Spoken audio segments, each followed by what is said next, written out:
All right, good morning, everybody. Welcome to our member comment period. My name is Jo Lang. I will be the host for today's member comment period. As a reminder, we do record these meetings and we do post them to our website. Members are invited to ask any questions or share comments during this first part of the meeting. We'll have some time at the end as well for any follow-up questions. A few reminders to members: please keep yourself muted unless speaking. And to ask a question or to make a comment, please type your question into the chat feature. Staff will put you into the queue and unmute you when your turn comes up, or you can also use the raise hand button, and you will have up to 5 minutes to make your comments. The materials for today's meeting are also posted online in our document library at opalco.com. They are posted each month in the week preceding the board meeting. For a couple of quick updates from the communications team, there will be a planned overnight outage affecting all of San Juan Island on Wednesday, March 26th. This outage will start at 11 o'clock p.m. on the 26th and go until 5 o'clock a.m. on the 27th. During this time, the Opalco crews will be doing the necessary work to re-energize the new power lines on the section of the gravel pit near Pearpoint Road. This work is part of San Juan County's salmon recovery strategy, which includes the Jackson Beach Restoration Project. We thank you for your patience while we complete that work in the area, and we hope that you are still able to enjoy the gravel pit in the areas you can access at the current moment.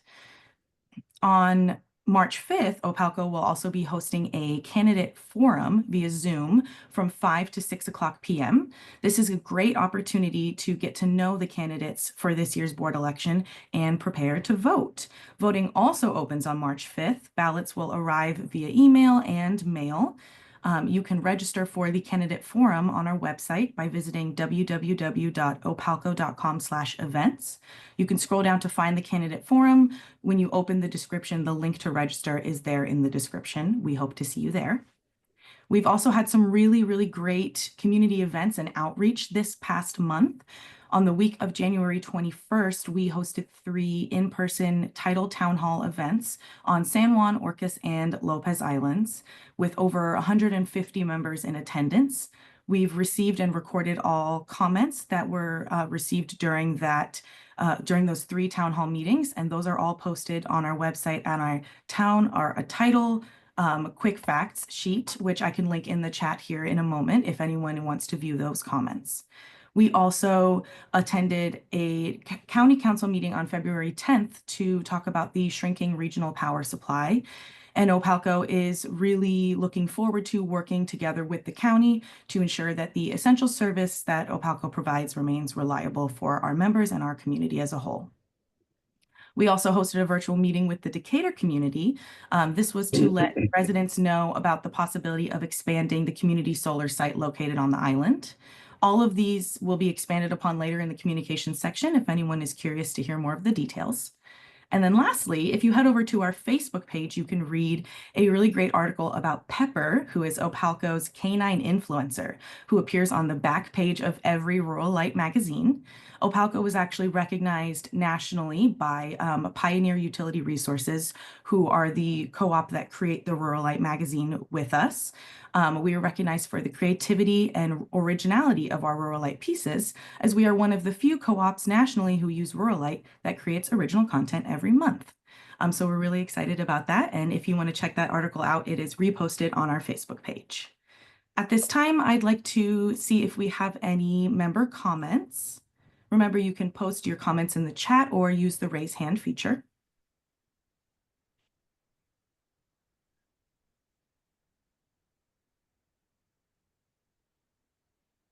All right, I am not seeing anything. If you do end up having comments, you are welcome to put them in the chat and we will revisit them at the end of the meeting.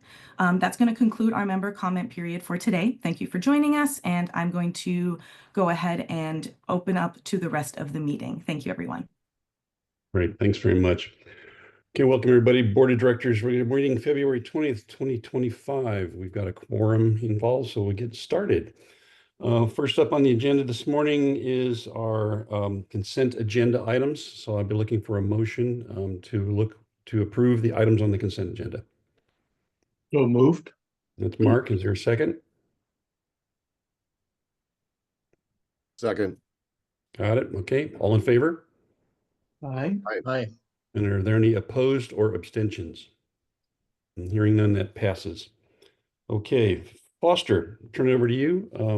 Any introductions if necessary, and get us going. Yeah, I don't see Ari here yet. We told him it'd be about 9. We're a little bit ahead of schedule. Why don't we Okay. just kind of roll in until I see them up there, Krista or Russell, when they show up? Why don't interrupt me, and then we'll break right into our rate study portion of our board materials. All right, why don't you go to the 2024 year in review? Yeah, this is the, what we do is we put together all of our accomplishments that we went through in 2024 that provides us with the content that we use for our annual meeting. So it's really nice to review this, and we do it for both our electric cooperative safety metrics and so forth, but also really Rock Island is doing some great stuff too. So their accomplishments, I'm not going to read them all. I'm really proud of both organizations of what we've been able to accomplish in 2024. I think you guys have had a chance to kind of review it all, but pretty impressive stats that we've been able to accomplish in 2024. And I can't say enough. It's just wonderful to see the staff. I think everyone is really hitting on all the proverbial cylinders, and love this organization. I think we're really a fine-tuned machine right now.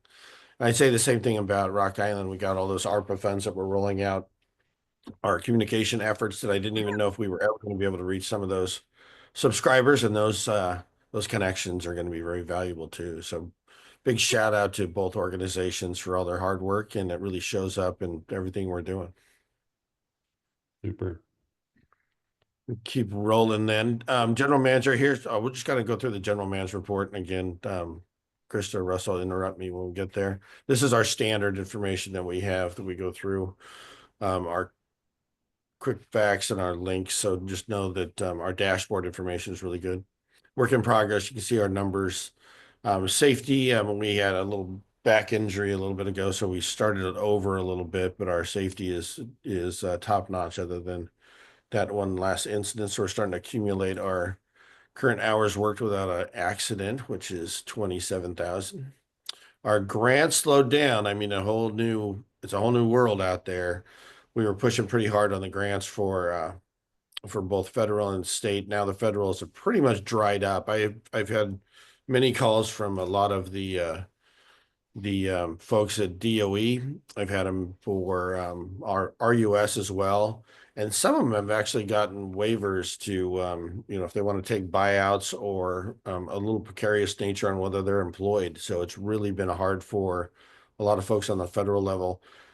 On the state level, I think we're doing all right. I mean, basically, any of the appropriated funds that went into the state for the ARPA funds, we got a big grant for the internet. Remember, it was around 15 million.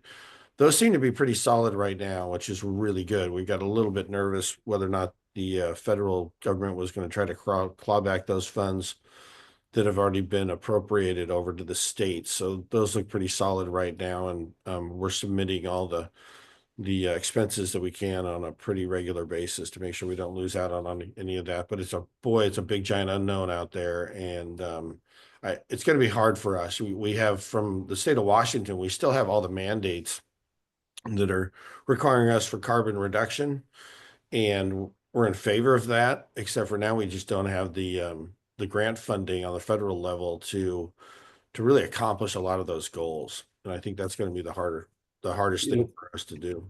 Foster, I know you're going to talk a little bit later today about meeting with them, but does PNGC or WRECA have any inkling or discussions or stuff with the state of Washington with respect to this whole grant issue? We do, and we do it pretty regularly. And you know what, Jerry and I just went down to Olympia from the state of Washington, and it's not very encouraging even on the grant side. What we experience is there's a budget shortfall just in general terms from 10 to 18 million or billion dollars. So there's not a lot of funds floating around for specialty programs. The ones that were previously funded for the internet, because that was a big broadband office push, those seem to be pretty intact. The funds that were collected from the Climate Commitment Act are still there, though they've been assigned to, whatever the programs that they're pulling in from, but the overall grant side is a lot less than we would have thought. And so I think we've contracted all the way back before the whole ARPA funds and the Infrastructure and Jobs Act happened, even before the pandemic, if that makes sense. I want to make a comment about the CCA stuff. You know, that was approved by the voters again in November and stuff. And so Department of Commerce, you can actually go to their website, and they put out a lengthy report it's a detailed accounting of where all the money from the CCA is going. And it's rather interesting. We did a little analysis on it, and there's something approximately $2.5 billion in the pot right now. But only $371 million has actually been spent. And when you look at it, they have a nice table that shows, you know, where it went, what the program is. And they also got a column in there that details about the, you know, expected greenhouse gas reduction. And, you know, it's really eye-opening. And I don't know that the press or anybody's picking up on this, but when you went through it, less than 2% of that total $371 million has gone to anything that can be directly considered a greenhouse gas reduction or improvement in the grid. A lot of it's going to soft stuff. And it's actually in the legislation. When you look at the CCA legislation, they have a list of the various accounts they're going to. The very first one is the Working Families Tax Credit. It's got nothing to do with, you know, climate or greenhouse gas or anything of that nature. So much to my fear, that money, which I think the utility industry was looking for to start flowing this way, at the moment is not flowing in this direction. And when you work it out, the amount of money that's been out there and with the expected, it's coming out to $8,000 a ton for greenhouse gas reductions at this point in time, which is kind of ironic when you consider that the state considers $150 as the social cost of carbon. So there's a mismatch there going on. And I think the next time you talk with your legislatures, you just might want to ask them a simple question about it. You know, how's it going? Have you read the Department of Commerce report on that? Because it's pretty eye-opening. It's not what I would expect. You know, what was interesting is they're in a delusional state, Vince.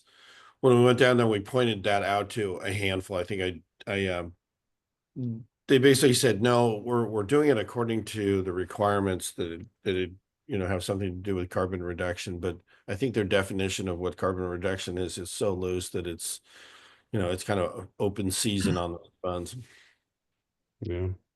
Vince, can I add one thing here too? Gary. Yep. You know, what you state is absolutely true. When you get time with any of the legislatures, there isn't enough time to actually open a conversation and get anywhere on the subject. You know, you're given your statutory 10 minutes or whatever they're willing to give you that day. So to have these kind of discussions that are meaningful with the legislators, you know, I don't think you do it in Olympia. Yeah. You know, one thing that Jerry and I always offered up is, you know, asking Rommel, for instance, if he wants to join us for one of our board meetings. And there's usually some interest in that. So maybe what we'll do is invite our representatives up here and have a more frank conversation about some of our challenges. Yeah, Question. I would support that.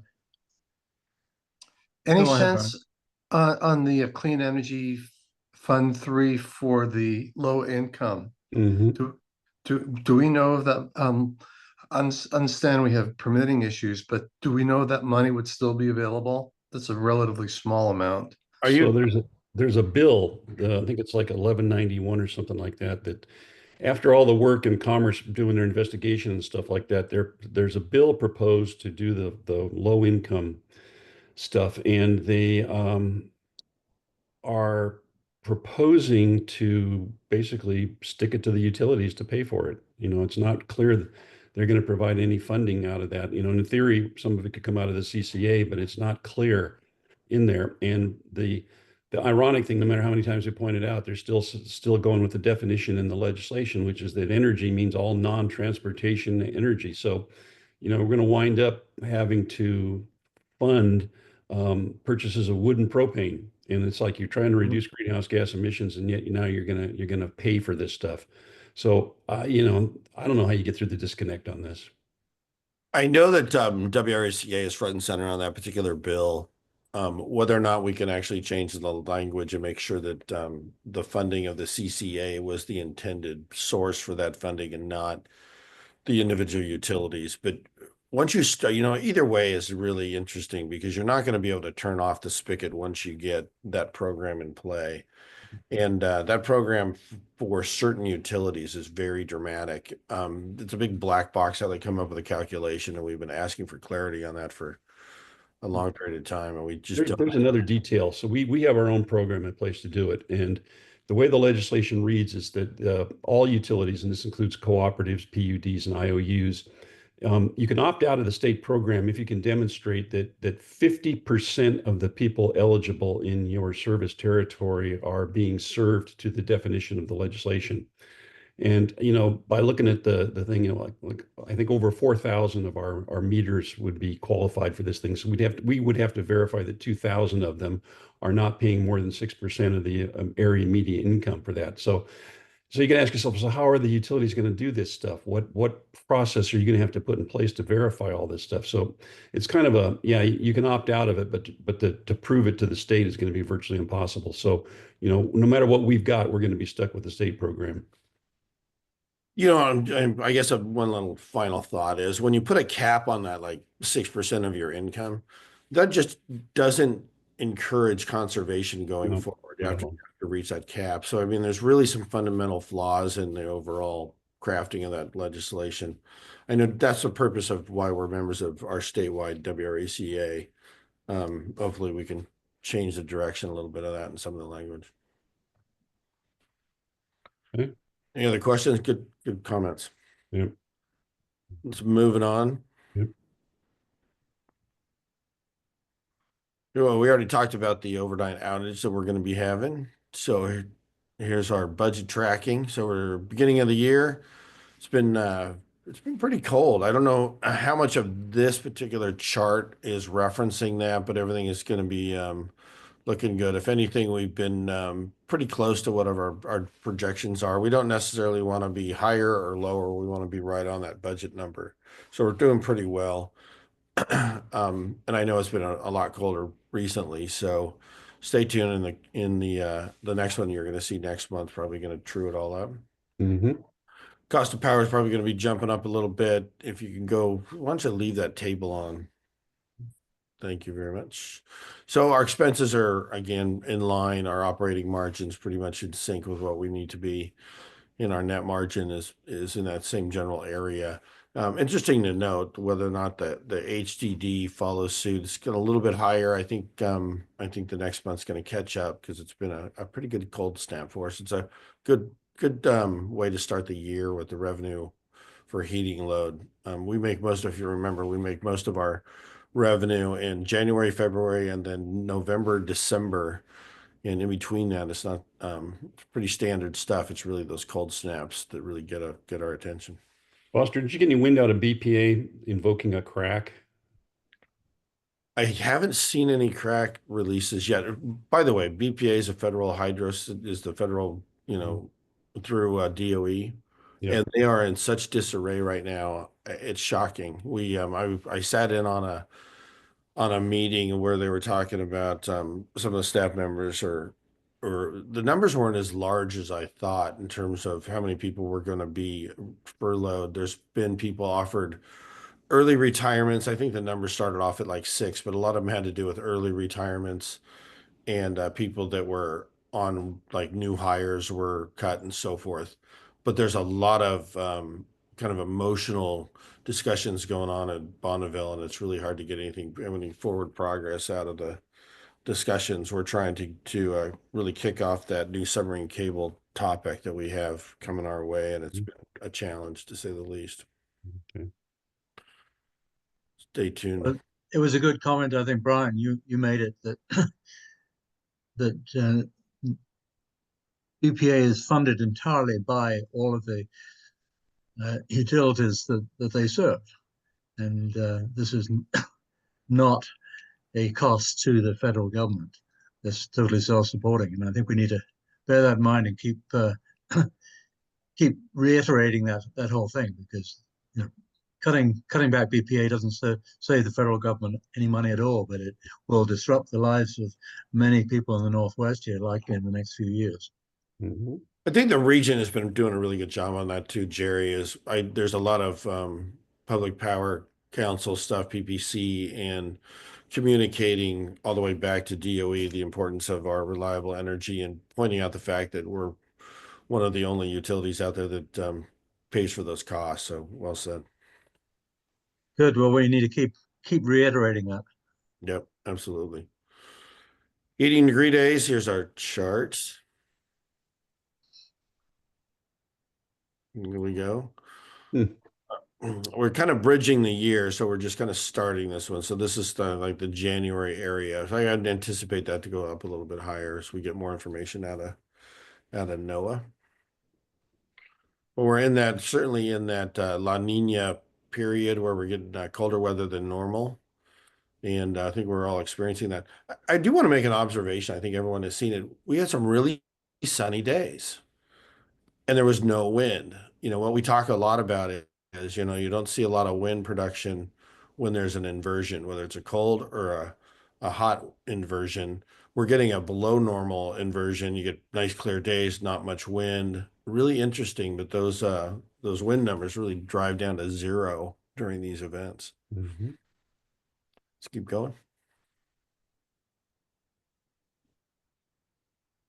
You know, and when it comes to, we just talked about a little bit of our low income discussion through the state, and the state's really trying to help. You know, there's a requirement in CETA that obligates the low income members to be less impacted from any of the CETA carbon reduction mandates. You know what this co-op does, and most co-ops are on the same page, is we really do take care of our members, and it shows really clearly once you start getting into some of the numbers and the tables that we have from our everyone, all the co-ops have a Project PAL, but we also have an energy assistance program. And there's a handful of utilities out there that really do a great job. Most of them are co-ops that I know. We're going to have to figure out what we do with our programs to see how we merge them together. If that, you know, if that bill passes for next year, and that'll be interesting to kind of navigate through that process. We already have really good programs. What they're talking about increasing is something we're just going to stay tuned and adjust accordingly. But they could be pretty big financial impacts on us, and we already do a really good job. I think the some of the numbers that they come up with that lead into their energy burden calculation must have something to do with housing or something else in the black box, because we're one of the higher utilities in the state when it comes to energy burden. And I get it, because we live out here where we do in an island community, and it's a big challenge. And I think we do a heck of a job in our programs, but boy, it's really hard to see some of the numbers that they're talking about.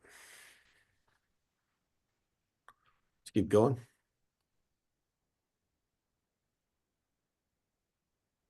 Energy savings is all the rebates that we're front and center with, and then we combine it with our Switch It Up programs. I love this table. It's my favorite one. This is where we borrow the RUS money for nothing and just cover the cost to our membership relending program. So now we're up to, and I'll read it with you, the ductless heat pump is just under 8, right? $7.7 million of Switch It Up funds that we've given our members. That's really been great. When we opened it up to the new construction, that really helped a lot.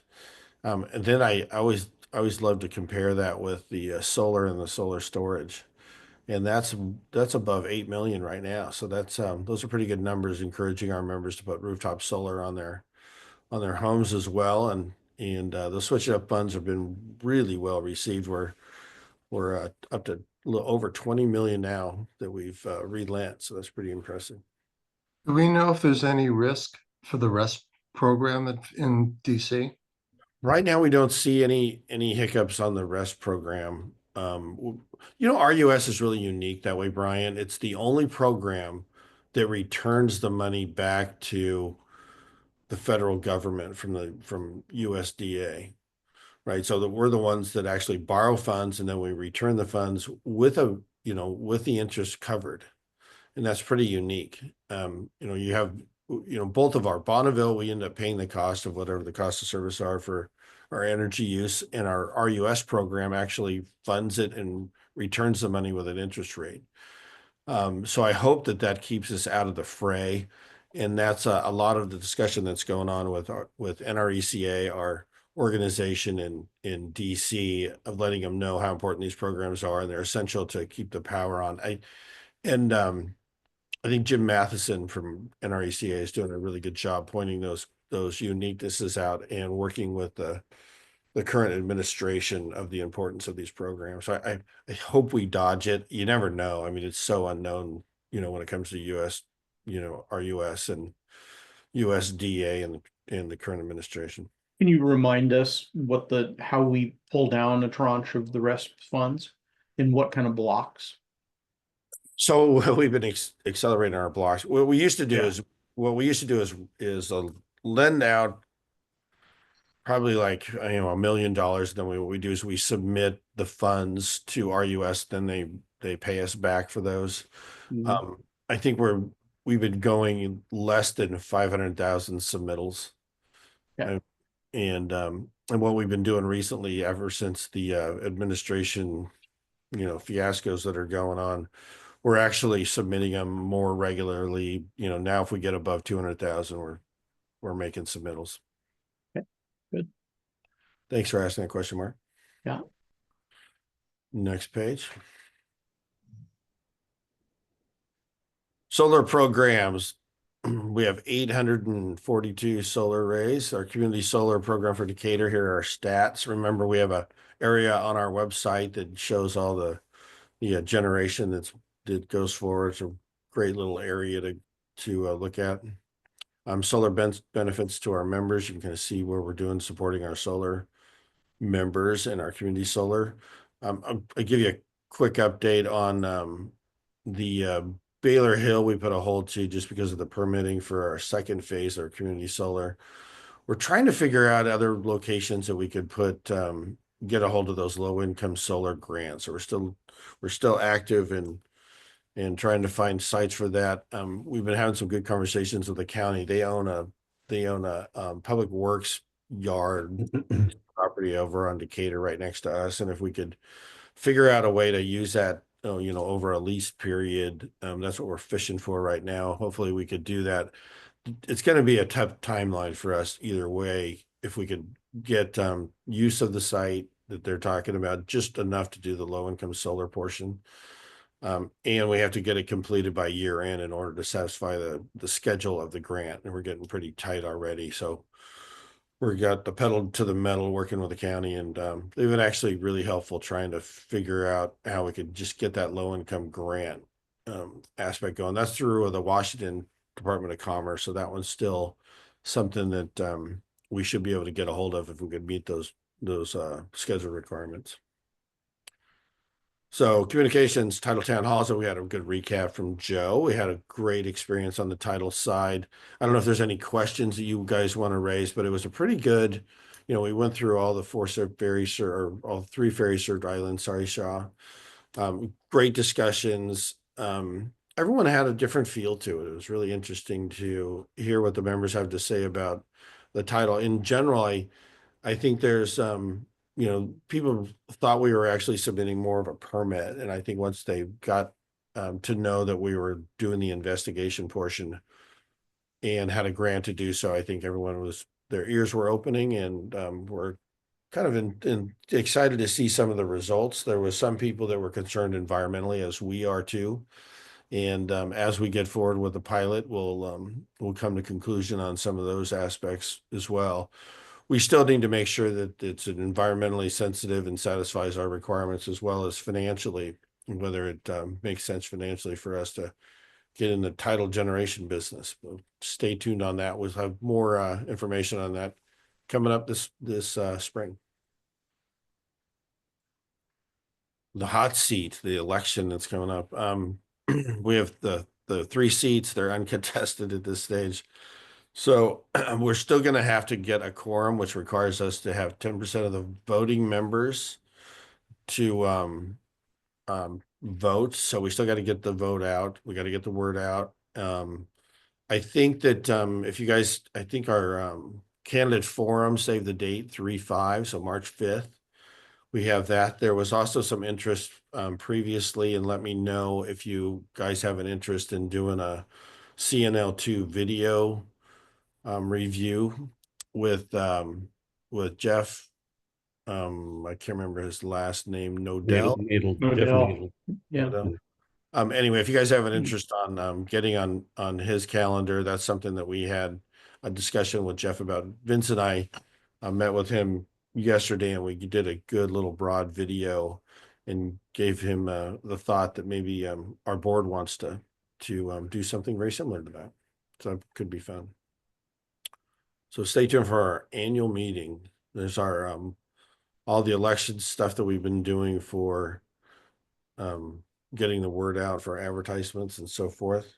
Looking forward to our San Juan County meeting that we're going to have for the annual meetings.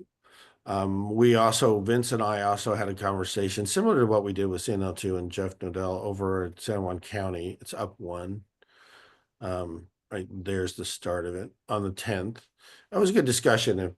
Please feel free to chime in and look at some of the pre-recorded video of that meeting. I think it was a good discussion that we had, really trying to make sure that we have power reliability moving forward. We made a very big push for a docket request that we're trying to get over the finish line. We're asking for a pretty small fraction of land to do some renewable projects. It's 0.3%, which is almost, it's minuscule.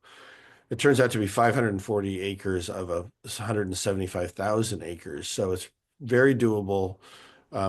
We're probably going to reach out to the individual board members to get their support on kind of how to push our docket forward. So stay tuned on that. We'll do that independently. I'll just reach out via email and get you guys in sync. Here's some of the information that we presented at that meeting, which is really saying that what the county has done, just to kind of keep everybody up to speed, is they've looked at renewable generation differently than the land use tables. The land use tables are all historic diesel generators, big, loud, noisy fuel tanks, that kind of stuff. And we've encouraged them to modernize their tables, and they just haven't gotten to it. So now we actually did a very formal docket request to make sure we put it in a formal request, and now we're encouraging them to move forward with that, which is an encouragement process. They don't even have to necessarily do it when we submit a docket request, but the essential nature of power is requiring us to get off the dime, and I think the new county council members are taking that more serious than the last ones. Hey, Foster, I just wanted to let you know that E3 is here, so when you're ready to transfer that. Why don't we kind of finish this little section and we'll jump in there. Thanks, Kristen. We had we just alluded to our Olympia visit that we had on February 12th. It was, I'll let you kind of look through some of the key takeaways, but as Jerry just alluded to, it's really it's not as productive as you would hope when you go down to Olympia and you spend the time and the resources to meet with our 3 representatives. There's 2 of them that are on the energy committee, and I question whether or not they really understand the power reliability issues that we're facing in this region. And I get the feeling that maybe the industry has cried wolf a little bit much, and there's not a lot of belief that there's going to be blackouts. But we all know when Centralia is closed down at the end of this year, I think that could be the straw that breaks the camel's back, certainly in weather events. And we may actually be in blackout land when 750 megawatts of power are going to be eliminated from our region. That's a lot of power. And I don't think they really get it. I really don't. We're going to keep, we have these discussions regularly through our statewide, and we're going to keep really pushing those conversations and watch those bills that are coming across. They're not necessarily in favor of the utilities. It's, the cynical side of me this year really came out when it just seems like we pile more and more laws on top of the ones that we had before, but no one ever removes any of the prior legislation, and it just keeps getting more cumbersome and piles on. There's, it grinds to a halt in a lot of respects. So hopefully we can break some of those loggerheads and get a clear understanding of what we need to do to get carbon out of the fuel mix. I hope that we could write our own legislation so we could, those CCA funds that Vince referenced earlier, that only 2% of the $3.3 billion go to emissions reduction for carbon. And we need to change that logic. And right now they're just using it as a revenue source as opposed to a goal to try to get carbon removed from our fuel mix. With that, why don't we break into our rates discussion? That's why we're here. Thanks for Great. Thank you, Foster. Good. I can see everybody. Paul's part of our E3 discussion. Thanks for joining us, Paul. I see Ari's here, and same thing with Arnie. And I saw Brian Hannigan is here as well. I really appreciate you guys. Excellent. Who did I miss? So as part of our discussion that we had with our, we planned for in the budget, we were going to have a good rates analysis. We're going to do a cost of service study. We're going to review our rates and really kind of get up to speed on how we want to adjust things. And based on industry standards, cost of service metrics, cost causation, all the things that we are required to follow. The best group out there to help us that I could even imagine is a group called E3. And so we're fortunate enough to have their assistance with us. Everybody that's out here, you have 3 people from E3, and then a fellow co-op person, Brian Hannigan, is always a great industry person that I met through PNGC, through Ashley Slater, and Holy Cross is always on the pinnacle of some really great attributes on how to change methodology and power usage, and all that has to do with rates. And so I figured we'd start off this year-long process reviewing our rates with a good general overall discussion of what the industry is going through. So start off on a real high level basis. And as we get down into the weeds in future months, I think we'll have a good basis for some of our decision making. And with that, I don't know, Arnie or Ari, how do you want to handle your side for intro? Yeah, thanks, Foster. I guess why don't I kick it off? And we have a few slides to go through. I think I'm going to let Ari handle the bulk of the work on the slides, but I'm going to chime in as well, and we can kind of keep this conversational. And if there are questions that pop up on any of the slides at any time, please feel free to, chime in and let us know. Just by way of introduction, I'm Arnie Olson. I'm a senior partner at E3. I've been down here in San Francisco for 23 years now. Before I moved down here, I spent 6 years at the Washington State Energy Office in the Department of Commerce in Olympia. Grew up in East Wenatchee, Washington. You might know that area as Mid-Columbia in the power sector, but still get back up to the Northwest, to Washington State very frequently. So really excited to be working with you all on this rate design and cost of service, work over the next year. So thanks for the opportunity. Maybe I'll just briefly let Ari introduce himself, and Paul as well. Great. Hi, I'm Ari Gold-Parker. I'm a director at E3, also based in San Francisco.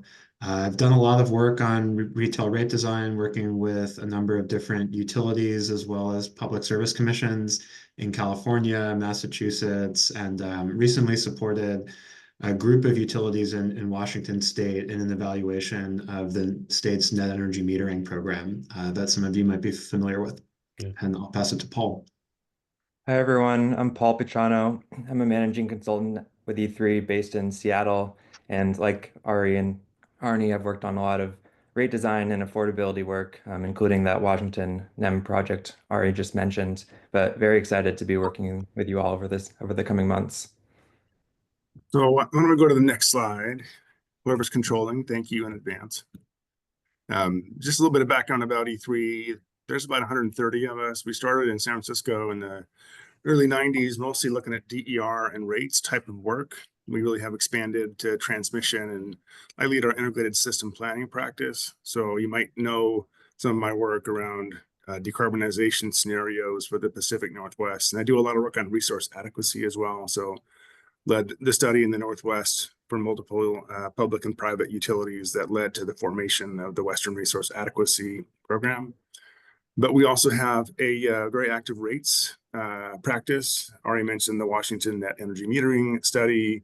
We've supported BC Hydro on retail rates for a number of years, Umatilla Electric, Northern Wasco, Just a variety of different rates projects, and Ari is certainly one of our experts in rates, and Paul as well. And so you'll be seeing a lot of them over the coming months. So if you go to the next slide, this is just again a little bit of the background that Foster talked about. The way that we think about retail rates is changing across the industry. We just have a few slides to kind of help set the context for you. And I think of it in terms of how retail rates align with the achievement of environmental goals. And we sort of have this, then how the industry used to be and really still is, and the now or future world that the industry is evolving into.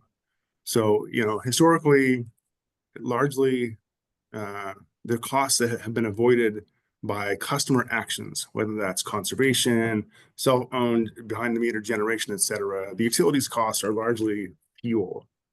And fuel was expensive, and it was emitting, and it almost didn't matter. Any time of the year, there's a resource that burns fuel is the one that's going to turn down when you save energy at your site.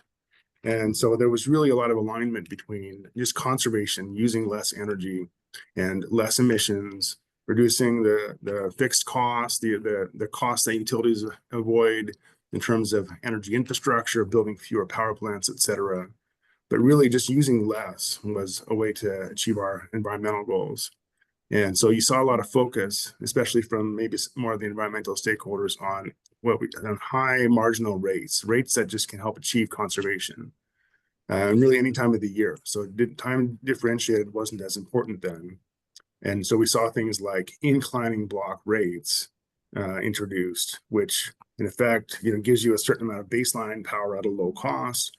If you use all of that, then the next block of power might be at a higher cost. And there might even be a third or fourth block, as we have in California, at increasingly high costs, just to send a really strong signal to use less. But we're now kind of moving into a world that's different from that. This is interesting because in the Northwest is maybe more familiar with this world than the rest of the country, because we now are seeing, and especially in California, that we have times of the year when clean energy is abundant and we're actually spilling it, we're curtailing it. We're curtailing solar in the springtime, in the middle of the day in California. So saving energy during the middle of the day in California in the spring isn't saving emissions at all. All it's doing is causing more solar to be spilled. And I say the Northwest is maybe more familiar with this because we've had those conditions in the Northwest in the springtime when we've had surplus hydropower and there's spill that happens on the Columbia River dams because there's just not enough load to use all the hydropower that might be available during certain times of the year. So the rest of the world's kind of moving into that world in the Northwest, and that the Northwest has been in. We're also seeing that electrification is a key strategy to achieve societal environmental goals, particularly to decarbonize the building and transportation sectors. So we're looking for consumers to adopt electrified devices.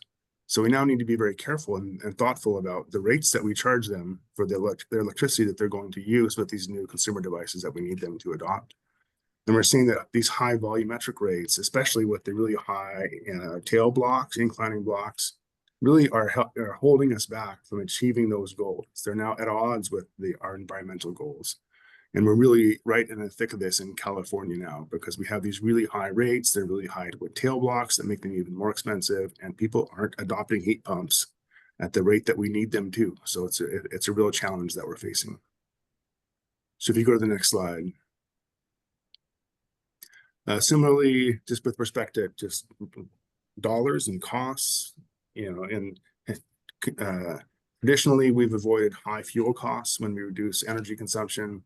Now, most of our avoided costs are fixed costs. So solar, wind, even nuclear, hydro have no variable costs at all. They're very, very, very, very low. So what we're avoiding is really not variable costs, it's really fixed costs. And the need for those fixed costs arises due to consumption at very specific times of the year during peak demand periods. So we need to be now thoughtful about what signals we send to our consumers about when they should consume. And then if you go to the next slide, and I'll stop after this one and pass it over to Ari. But this is just showing a daily pattern on the left for energy efficiency and on the right for rooftop solar. The blue line is the variable energy consumption at a customer site throughout the day. And the red line is the customer response that we would be sort of modeling or thinking about, inducing. If you're thinking about energy efficiency, it mostly takes that whole line and moves it down. So again, you can really achieve a lot of this with a very blunt and very simple price signal. Just consume less. On the right-hand side, the impact that that customer decision has on the grid is very different in the daytime than it is at night. In the daytime, the customer might actually be sending surplus power back to the grid, but at night they're still consuming just as much as they ever have. And so the impact that that has on the utility costs and on the kind of the market as a whole is very, very different. And we might want to think about, on the right-hand side, a price that varies during, is different at night versus during the day, and maybe even by season, just to more accurately capture the value that that customer response has to help the utility save costs. So that's just a little bit of, by way of intro. If you go to the next slide, maybe I'll pass it over to Ari here to kind of talk through classical, principles of public utility rates and some of the trade-offs that you'll need to think about when you're considering different rate designs. Yeah, thanks so much, Arnie, for that great introduction.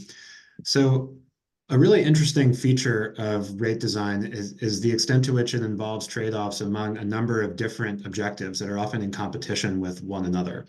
So this first group of 6 rate design objectives come from the Bond-Bright Principles of Public Utility Rates, and these are cited in almost every utility rate case across the country. And so the 6 that we've listed here: recovery of total revenue requirement, fair apportionment of costs among customers, price signals that encourage efficient use, customer understanding and acceptance, rates that are practical and cost-effective to implement, and rates that promote rate and bill stability. And utilities, regulators, and stakeholders often find that these are in conflict with one another. So for example, more efficient and more fair rate designs may be more complex. And so they may be more challenging for customers to understand. They may also be more difficult for the utility to implement in terms of changes to their billing system and their metering infrastructure. So these trade-offs are often in competition. And then this picture becomes even more complex when we start to integrate other policy goals into this picture. So utilities are increasingly thinking about how rates can support broader policy goals, including energy affordability for low-income customers, rates that support and incentivize building and vehicle electrification and moving away from fuel consumption in building and transportation end uses. And then finally, rates that support efficient dispatch and fair compensation of distributed energy resources, such as customer solar and customer batteries. And there may also be other policy goals that utilities and stakeholders are trying to support through rate design. So really just a number of different and often competing objectives that all need to be carefully balanced through the rate design process. Well, and it's really, fun for energy economists and those of us who sort of play them on stages to think about interesting and fancy and complex rate designs that very, very precisely target the sort of marginal cost signal that the utility faces, and those all look really good on paper. But the people that have to respond to these, most of them have just no idea what electric utility cost structure looks like, or even really care. So I'm really curious to hear Brian's perspective. I know he's done some thoughtful. He's done, rollout of thoughtful and interesting new initiatives. I'm curious to hear his perspective on how his customers are responding to the things that they've done there. So just another example of the trade-offs that you'll have to consider as you go through this process. So as Arnie queued up, the long-term vision for rate design, could look something like an economist's ideal for what rates should look like in terms of rates that really communicate clear price signals to customers that are directly reflective of the cost that the utility itself experiences. And so rates like these are really designed for customers with very flexible end uses, with distributed energy resources such as customer solar and batteries, managed EV charging, other flexible loads, but customers who are sophisticated and have the technology solutions that are able to respond to these really varied price signals. So it's for that reason that we call this the long-term vision, with recognition that rates like this are probably a ways off for most customers, and most customers aren't ready for this kind of time variation in rates today. But walking through what this long-term kind of futuristic rate design could look like, the goal is to send price signals that encourage behavioral response at the margin. So the rates, the volumetric portion of the rates, is meant to be based on the utility's long-run marginal cost. And so it includes the short-run marginal cost for energy and supply costs, as well as some fixed recovery targeted in the hours that actually drive the need for investment in capacity, whether that's distribution capacity, transmission capacity, generation capacity. And then the remaining utility costs would be collected through some kind of a non-bypassable charge that's designed for equity. And so that could be a mix of demand subscription charges, ratchet demand charges, and or some kind of progressive or equity-based fixed charge. So the figure here is an illustration of what this rate could look like. The green portion at the bottom is the dynamic energy rate. So that's the short run marginal cost to the utility. The blue boxes here are then different capacity adders for distribution capacity, transmission capacity, and generation capacity. And those are only assessed during hours of peak need for the utility, as those are the hours that really provide the opportunity to avoid or defer forward-looking investments in capacity. And then the balance of the utility costs would be recovered on the right through some kind of non-bypassable charges. And so in the example here, there's a subscription demand charge and then some kind of an equity-based fixed charge on the monthly bill. So this, again, this is really the long-term vision. This isn't the goal for the kinds of rates that we're likely to see in 2026. But this is, I think, an interesting North Star to keep in mind for rate design. And then also a really important flag here is the need to consider potentially adverse bill volatility for customers under this kind of rate. So on average, customers are not expected to see higher bills across the year, on an average basis. But a rate design like this could lead to pretty significant bill volatility, especially for customers who don't have the flexibility to respond to this kind of price signals. So it will be really important to think critically about how to manage that bill volatility for customers, as well as potentially offering legacy rates for customers who either can't respond to this level or who don't want to be prosumers and engage with system costs at this level of detail. Hey, Ari, if I can chime in. We struggle with that as well. I like the long-term version, and I think that we need to really remain focused on it. I'd like to paint a picture in everyone's mind of some of those conflicting, areas that we have. We want people to electrify everything, right? We want them to switch over to EV load and ductless heat pumps and get away from carbon and so forth. And what that does is to encourage that, you really want to have a high volumetric charge, because people are going to, when they switch you want to have a low volumetric charge. So when you switch over from the gasoline car, you can switch them over more if your price of kilowatt hour is a lot less. And same thing with heating. But on the other side of the coin, it's pretty dramatic. You also want to encourage people to have solar. And if you have a low volumetric charge, then if you tie the solar to, that kind of a metric, it's a lot lower. The paybacks are a lot longer. And then we get into a little bit of a conflict on what are we trying to incentivize, electrification or solar and that kind of generation side. So it's really a interesting trade-off is my first point I like to point out. And then the other one is, we need to make sure that we get those those pricing signals from our generation, groups. And I always get frustrated with Bonneville a little bit because we don't have a lot of clarity into some of those pricing signals. I'd like to be curious to see what Brian does in that arena as well.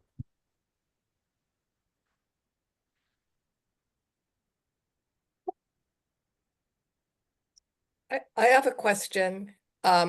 Just in terms of the modeling that you were doing and whether you were looking at a backstop of our submarine cables in terms of the capacity of those cables in any of the modeling that you were doing, because we have a major step change in cost if we have to do anything with the submarine cables. Yeah, it's a great question, and we'll talk through in a few slides that there really are some unique aspects to Opalco's cost structure that make it fairly different from other utilities. This is meant more as a kind of big picture vision for rate design across the industry. But I agree with you 100% that that's a really important consideration for thinking through the unique cost structure for your utility. I've got a question too related to this. Looking forward, and I know you've looked a lot at the Pacific Northwest and looked at the net metering and adequacy and a number of those issues. So you're well versed in this. We're looking at BPA is not going to make any more. They're gonna cap their system at an average of about 7,800 megawatts or something, which is going to be fully subscribed by everybody. So as we look forward, we're looking at substantial load growth going forward. The electrification of the transportation, the building transformation. We may have to do desalination because of the water issue there. There's some energy issues are associated with that. And the big one is if and when the Washington State ferries ever get on here, there's going to be something like 72,000 megawatt hours added to our load. That is going to exceed the capacity of those cables looking forward. So we got an issue. But so all of our incremental load growth is going to be basically not coming from BPA. It's going to be market based. And I'm looking at it, if that's going to be a considerably larger amount of intermittent renewable energy, in theory, aren't the price signals that we're going to be getting from the industry, from the market as a whole, going to be incredibly volatile? I mean, we could see hour to hour variations of 100% or something, just depending upon what's available. That's going to have to get fixed into how are we going to protect people from that kind of volatility when those are the price signals are going to be sent to us from the market?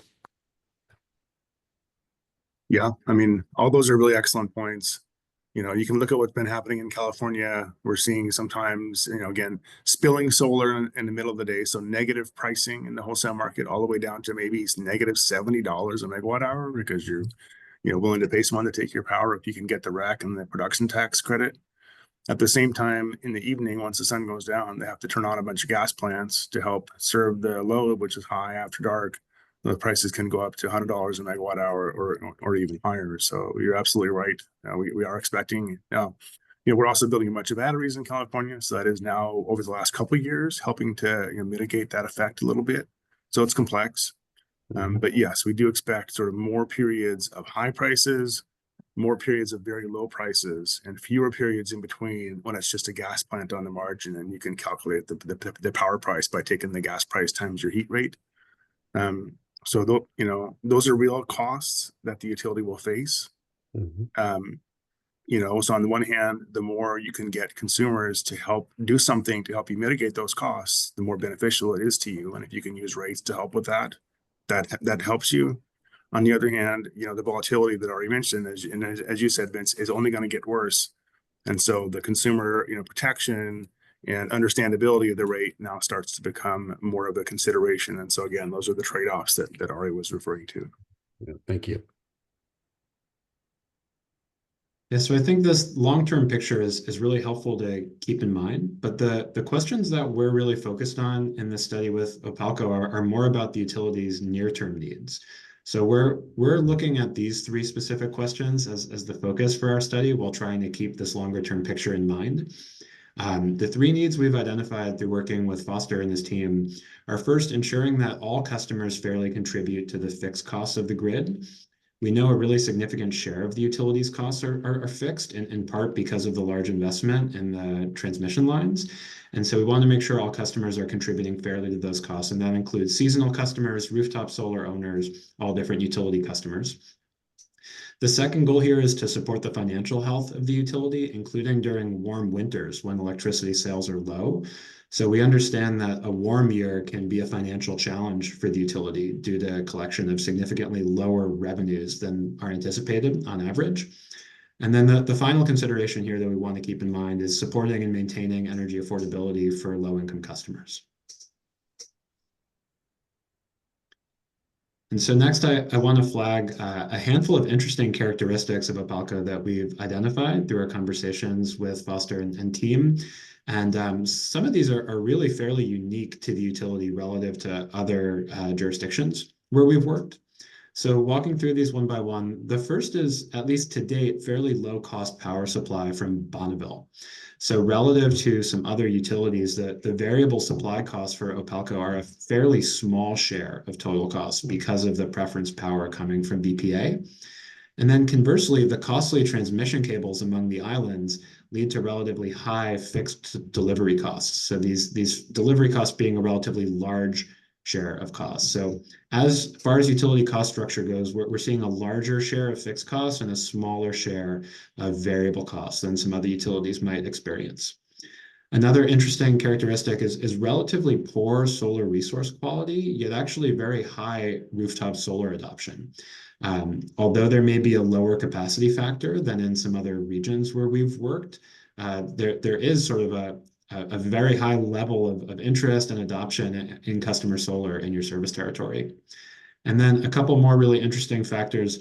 The next is that the large hydro resource means that today there's actually relatively little price variability within the day. And that actually means there's relatively little value for load shifting within the day for customers to provide that kind of flexibility on an intraday basis. This is reflected in BPA pricing to the utility. There are load shaping charges. There's different pricing for low load versus high load hours. But these cost differentials, as noted, are relatively small today versus what they might be in the future, where OPALCO is a lot more dependent on the market at the margin. And then the final interesting note here is a large share of seasonal homeowners. This might be something that Brian can speak to as well. But these customers, at least for OPALCO, have a relatively low contribution to winter sales, which is when OPALCO recovers the majority of revenues. So to the extent those customers are mainly in their homes over the summer, they might not be contributing to winter sales to the same extent. And I think that's an important issue because the seasonal folks might show up in Christmas, have their heating up their houses, and they're only paying for that for 1 week. And so it is a challenge in developing a rate design to fairly assign those costs of the fixed facilities. Yeah, that's a great comment. So maybe just to close this out, and then glad to take any questions you might have, wanted to walk through the specific scope of work we've identified with Foster. So first, we'll be working with the team to update the cost of service analysis. This is really focused on the allocation of utility costs to different customer classes. So allocation of costs to residential versus non-residential customers primarily. Then we'll be working to develop rate proposals. And so these are really near-term changes to rates that are meant to accomplish the utility's near-term goals. So specifically, we'll be looking at the potential for default time of use rates, also be looking into the impacts of potentially adding a small demand charge and/or increasing customer charges as potentially different options to help support fixed cost recovery for the utility. For all these different rate designs we're considering, we'll be doing a customer bill impacts analysis. So we'll be looking at the impact of new rates on different customer groups, and that will include seasonal homeowners, year-round homeowners, smaller versus larger energy users. We'll be looking at multifamily versus single-family customers. So really trying to understand how different customer groups would be affected by these different rate designs. And next, and I think this is a really important and often underappreciated part of rate design, but we'll be working with the utility on a transition plan and on communications. Rolling out new rates can be really challenging. Customers often may not understand changes to rates, and especially if changes to rates are meant to lead to some kind of a change in customer behavior, whether that's the introduction of a demand charge or the change to time of use rates. It's really important to have customers on board and working as partners with the utility to not only understand the rate, but also ideally to generate some excitement about customer response and the understanding that that can help customers manage their bills. And then finally, we've proposed an optional task, which is an analysis of rates designed specifically for electric vehicle owners. And so at some later date, we can decide whether or not to move forward with this task. But the idea here is to think about rates that would support electric vehicle adoption and also provide customers with price signals so they can manage their charging and ideally charge their vehicles during times of the day that are less costly for the utility. So yeah, with that, really great to meet all of you and glad to answer any questions.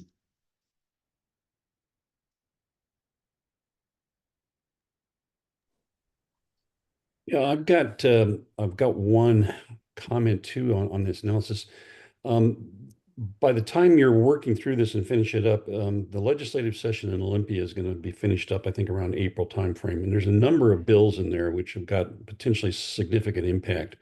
So one of them is the Low Income Energy Assistance Program, where it's not clear whether the state's going to provide funding, but if it does come down on us, the estimates coming out of the state is we're looking at about a $3 million shift from about 4,000 customers, and it's going to have to be made up somehow. So, keep an eye on that in the background, because that would impact significantly what we would have to do, and throws an incredible monkey wrench into it.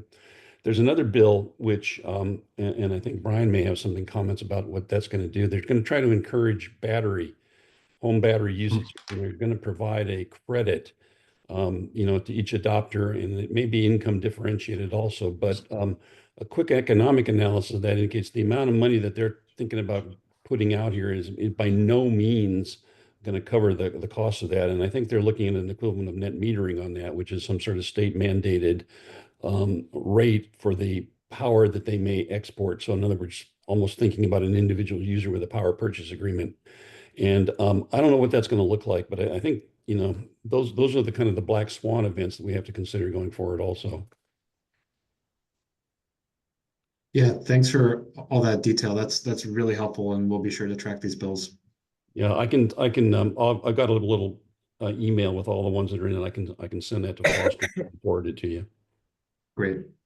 Well, and Foster, I don't know if you're doing any, advocacy around those issues, but we're happy to help with talking points on, the what types and relative magnitude of values one might see from that type of activity. So, consumer batteries in the Northwest, where there's really not a huge amount of wholesale price volatility now. Again, in the future there will be, but I don't know. That my sense is there's probably an estimated perception in the legislature of what those benefits might be.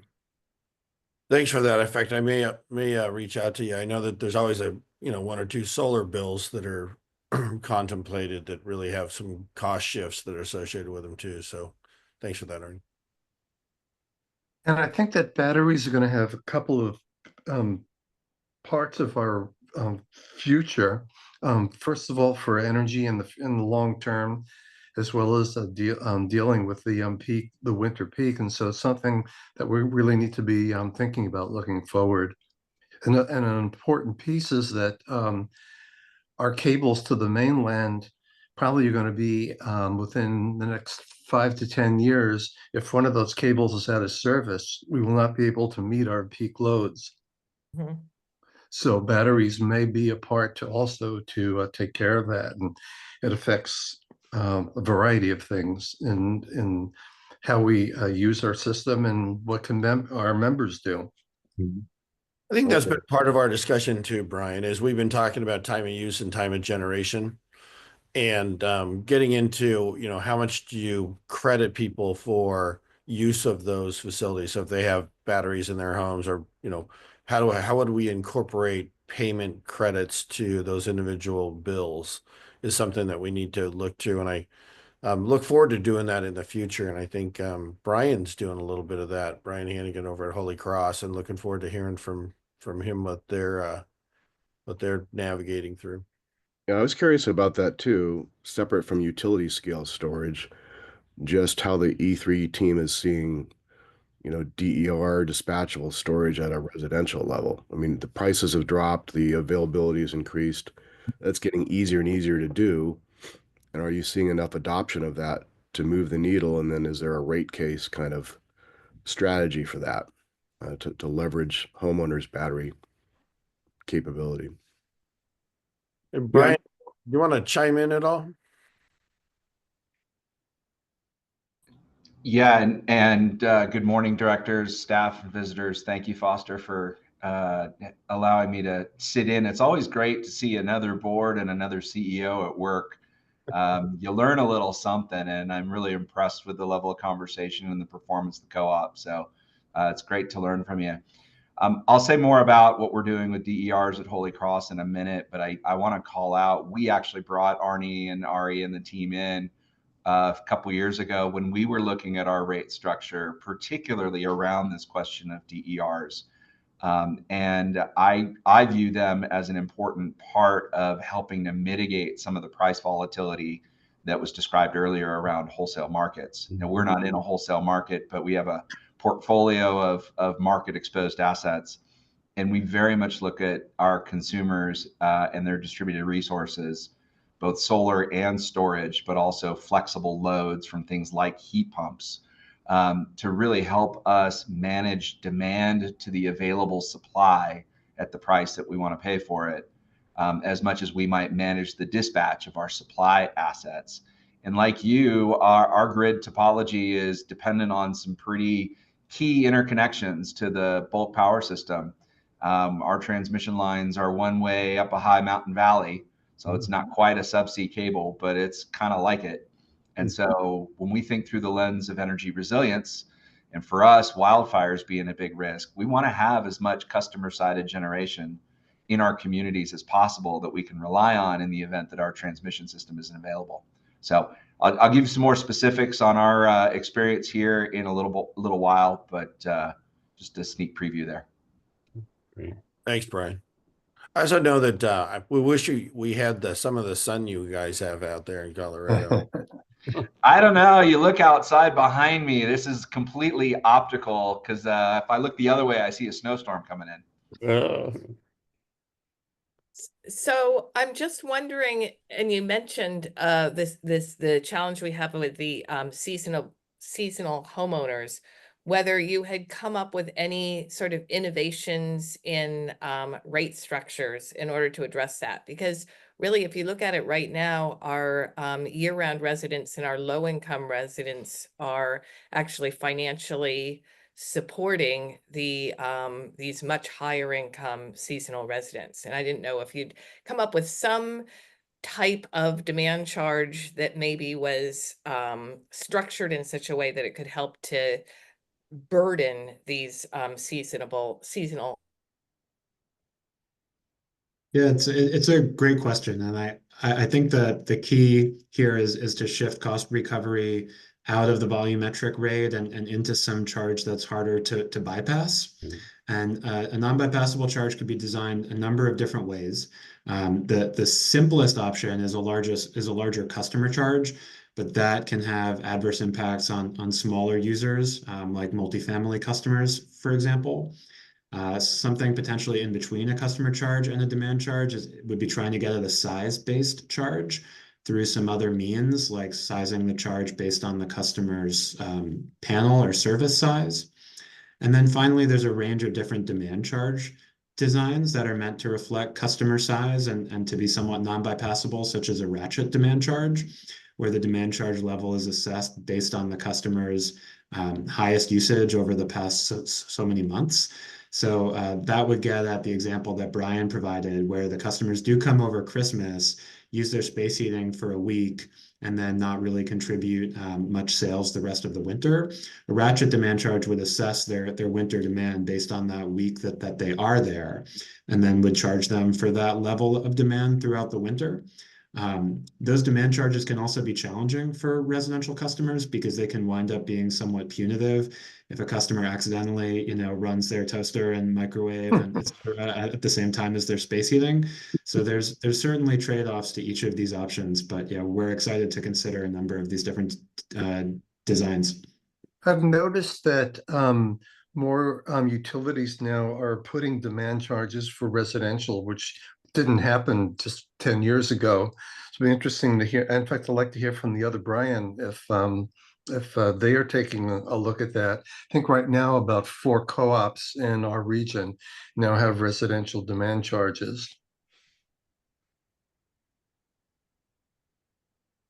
Yeah, it certainly is an interesting trend. I think it comes back to this balance of objectives, right? Demand charges are a really cost-based rate element that are tied to a key cost driver for the utility. I think historically, there's been a lot of concern that residential customers, may not understand demand charges and may struggle to manage their demand charge. So the trade-off is clear. But it is interesting, like you said, to increasingly see utilities experimenting with at least small residential demand charges that can help expose customers to this new bill element without, at least at first, representing a particularly large share of the bill. I know that we see that a little bit down in PNGC, probably even more than 4 now, Brian. We're seeing a little bit more more appetite for the demand. What I see though is they're really small. They're not trying to get dramatic numbers out of their demand components, because when those get really larger numbers, then that's where the problem starts. So as long as you keep them within reason, it seems to be not a lot of mutiny on the membership side. Right, the ones I've seen are like $5 or $10 a month. Yeah, Mark, you had your hand up. Yeah, just a quick thing. I think, you know, if we're going to contemplate and do some modeling on maybe a small demand charge, I'd like to see some sensitivity analysis for how that's going to affect the low income members. Because we have, you know, if we're attempting to basically accomplish this one goal here of making sure that not seasonal residents contribute fairly, we have a lot of low income families that do use space heaters, et cetera, and we could inadvertently hit them harder than the rest of the membership. So I'd love to see some kind of analysis of that as part of our modeling here. So Mark, you may have already planned that. So let me comment on that, because that illustrates the perverseness of this bill that's being considered. Because what it does is it's licensed to use as much energy as you want if you're low income. In other words, if you cap it at 6% of area median income, which is, you know, sure, $4,800 a year or something like this, at that point you can use whatever you want. You can game the system. If you got a household, you can just basically put your power bill in the name of the lowest income generating person in there, and, you know, away you go. And that way, you start. It doesn't matter what we put on there; they're going to get free everything at that point. So, you know, that's one that I don't. You can't design around that one. Right, you can't design around that one. That's true. Yeah, there's been a novel rate option that's been under development in California, which is actually to provide a significant discount on the customer charge for low-income customers, and that's actually a really interesting option for reducing bills for low-income customers without reducing the conservation signal. And so that kind of a customer charge discount could potentially be paired with a demand charge to try to meet this whole suite of objectives. And so that's an interesting idea to consider.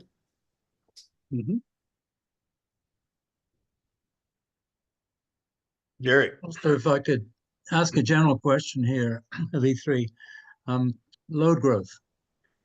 You know, we're hearing some pretty big numbers out there these days. I mean, 3% a year doesn't sound like a lot, but it adds up very fast. And we don't have anything like the capacity to be able to meet that. But, you know, clearly there are some parts of the state that are facing that, some utilities. I don't believe we're very close to that ourselves. And if you look at the past, we've had really very little load growth at all in the last 10 or 15 years. But where should we be looking at this point? And do you have any particular pointers that you would steer us towards that, you know, are similar type of utilities or that type of thing? I mean, I've got maybe a couple thoughts on that. Part of it goes back to Wendy's point that she brought up earlier, that we all know, which is that the cables, you know, have a fixed capacity. And once you get to a place where you have to upgrade those, then there's a huge step function in your costs. You know, Brian brought up the potential for load management to help avoid that and defer the time when those cables need to be upgraded if your load is growing. You know, we haven't talked about electric vehicles yet, but that's one area where, you know, even if you're not seeing customers increasing your customer count, and even if all of the other end uses are getting more efficient, you know, my TV now uses 10 watts or something ridiculous like that. But electric vehicles are potentially a very large source of new load, and might be very concentrated in certain, you know, neighborhoods just due to income disparities. So that's one that I think you need to be keeping an eye on, you know, right now, because that is a potential, maybe the largest near-term source of new growth in a mostly residential utility like yours. Also, it's potentially flexible, right? These are actually very large batteries that you're hooking up at the customer site. So, you know, how to make sure that whatever charging happens at a time and in a way that doesn't add cost to the utility, maybe even adds benefits. That's a near-term, you know, priority and a place where you can actually make some ground. The other example, I don't think you probably have this as much here, but Prince Edward Island had a policy to push electric heat pumps out into their service area to replace oil heaters. And they hadn't done enough analysis on the peak load impacts of that when a real cold snap came through. So they ended up with 1 year when they did have a cold snap in 2023, I think it was, where their peak demand grew by 25% relative to their previous high. Now their cables were able to handle that. New Brunswick was able to supply the power to them because our PEI is small relative to the Maritimes as a whole. But that's another area. You know, I don't know if you have a lot of oil heating in your area, probably not as much, but that is another area where we've seen the challenges arise. Yeah, I think read propane for oil in our area. Mm-hmm. And then the issue with electric vehicles is that, you know, we do have one limiting factor is that we don't have many miles you can drive in the islands. Mm-hmm.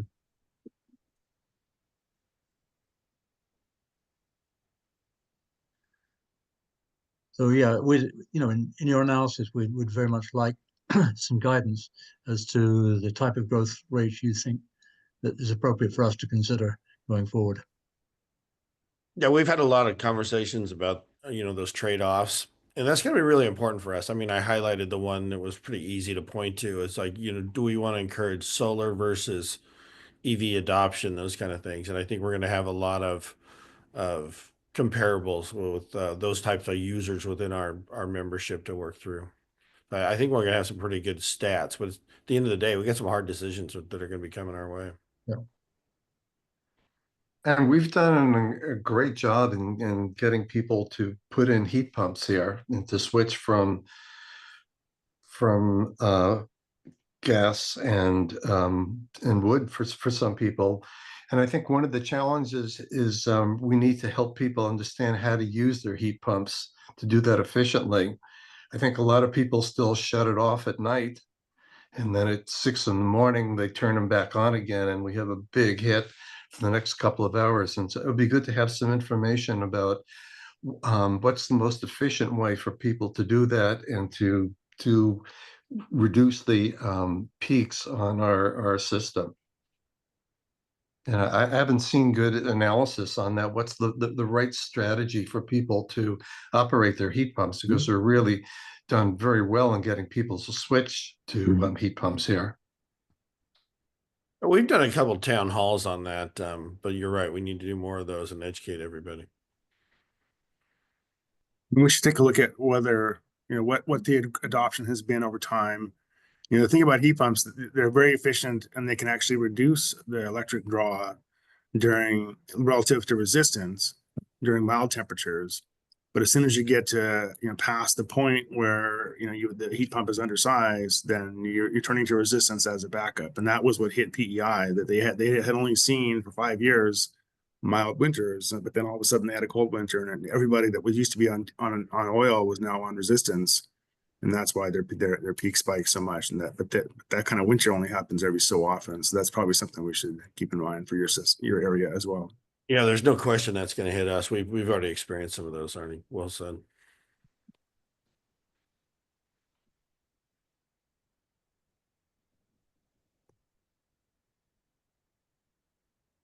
Any other questions?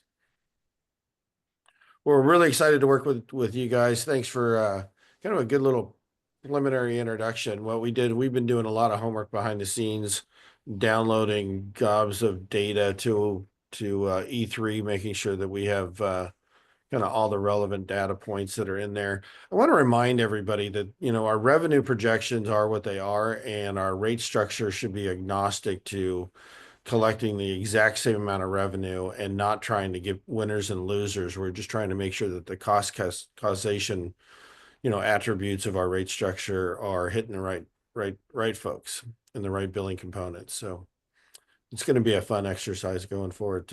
Thanks for joining us today. Excellent. Thank you. Yep. Thank you all. Enjoyed the conversation. You bet. And then Brian, you know what, we had a chance to kind of talk earlier about some of the neat things that Holy Cross has been doing over the years, and it's been really fun to watch you guys, really get out in front of some really innovative topics. And Brian was nice enough to say, you know what, I'd love to just have a general conversation with you guys. I did preface it that he didn't have to do a lot of homework. There was no no requirements, just off the cuff conversation. So look forward to kind of any thoughts that you have along, your learning curve for rate structures and embracing renewable generation and so forth. Well, thanks, Foster, and thanks again for giving me the opportunity to visit with y'all today. I know that the guidance was to have it be an informal conversation, but hopefully you're able to see my screen here with a opening set of slides that'll frame some of our recent rate design experience. And Foster, I want to confirm, can you see that? You bet. And thanks again. We said you don't have to, but yeah. Appreciate it. I'm a co-op guy, so I can't speak without, a couple of standard things, right? I got to tell you about who we are. We're like you. We're a member-owned electric cooperative out here on the west slope of Colorado. You can see not a screensaver. This is out my back window here in Glenwood Springs, Colorado. Among other things, we serve the resort towns of Aspen and Vail, but we also serve all of the service economy workers and the low income folks and the farmers and the ranchers in between. We've got about 46,000 members, 295 megawatts of peak demand in the winter, about 160 in the summer. So we do have a lot of seasonal folks come, the lifties that come in during the ski season, the second and third homeowners that come in only on a few days here and there. And so we've got a little bit of a similar challenge. The other thing that we're doing is we're moving rapidly towards clean energy in our portfolio. And some of the things that Arnie and the E3 team put forward as examples from California, we're also living in those today here in Colorado. In 2024, our mix was 76% carbon free, coming from wind and solar and a lot of energy storage, but also some hydro as well.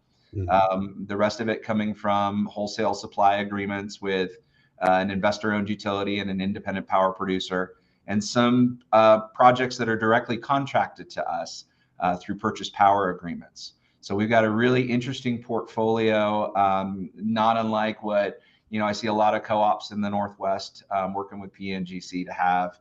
And so I think hopefully what I'll do is share you our experience on rates, maybe give you some ideas of questions to ask, things to look out for. We are by no means done working on our rate structure. Will continue. It'll be a work in progress. And I think at the outset, the point I want to make is a former colleague of ours, of Arnie's and mine in the kind of the rate world, Ahmad Faruqi used to say often, rate design is one part science and one part art. The science is the cost of service, right? It's allocating the costs of service to different functional uses, generation, transmission, distribution, etc., and different customer classes, large, small, residential, commercial, all the different things. You can scientifically sort of break that down and allocate those costs. And so that's half the story. The art is where you as the board come in, when you have to now allocate those costs in the form of the rate design decisions that you make. And the perfect economic ideal is that those who incur the costs pay for them through their rate structure.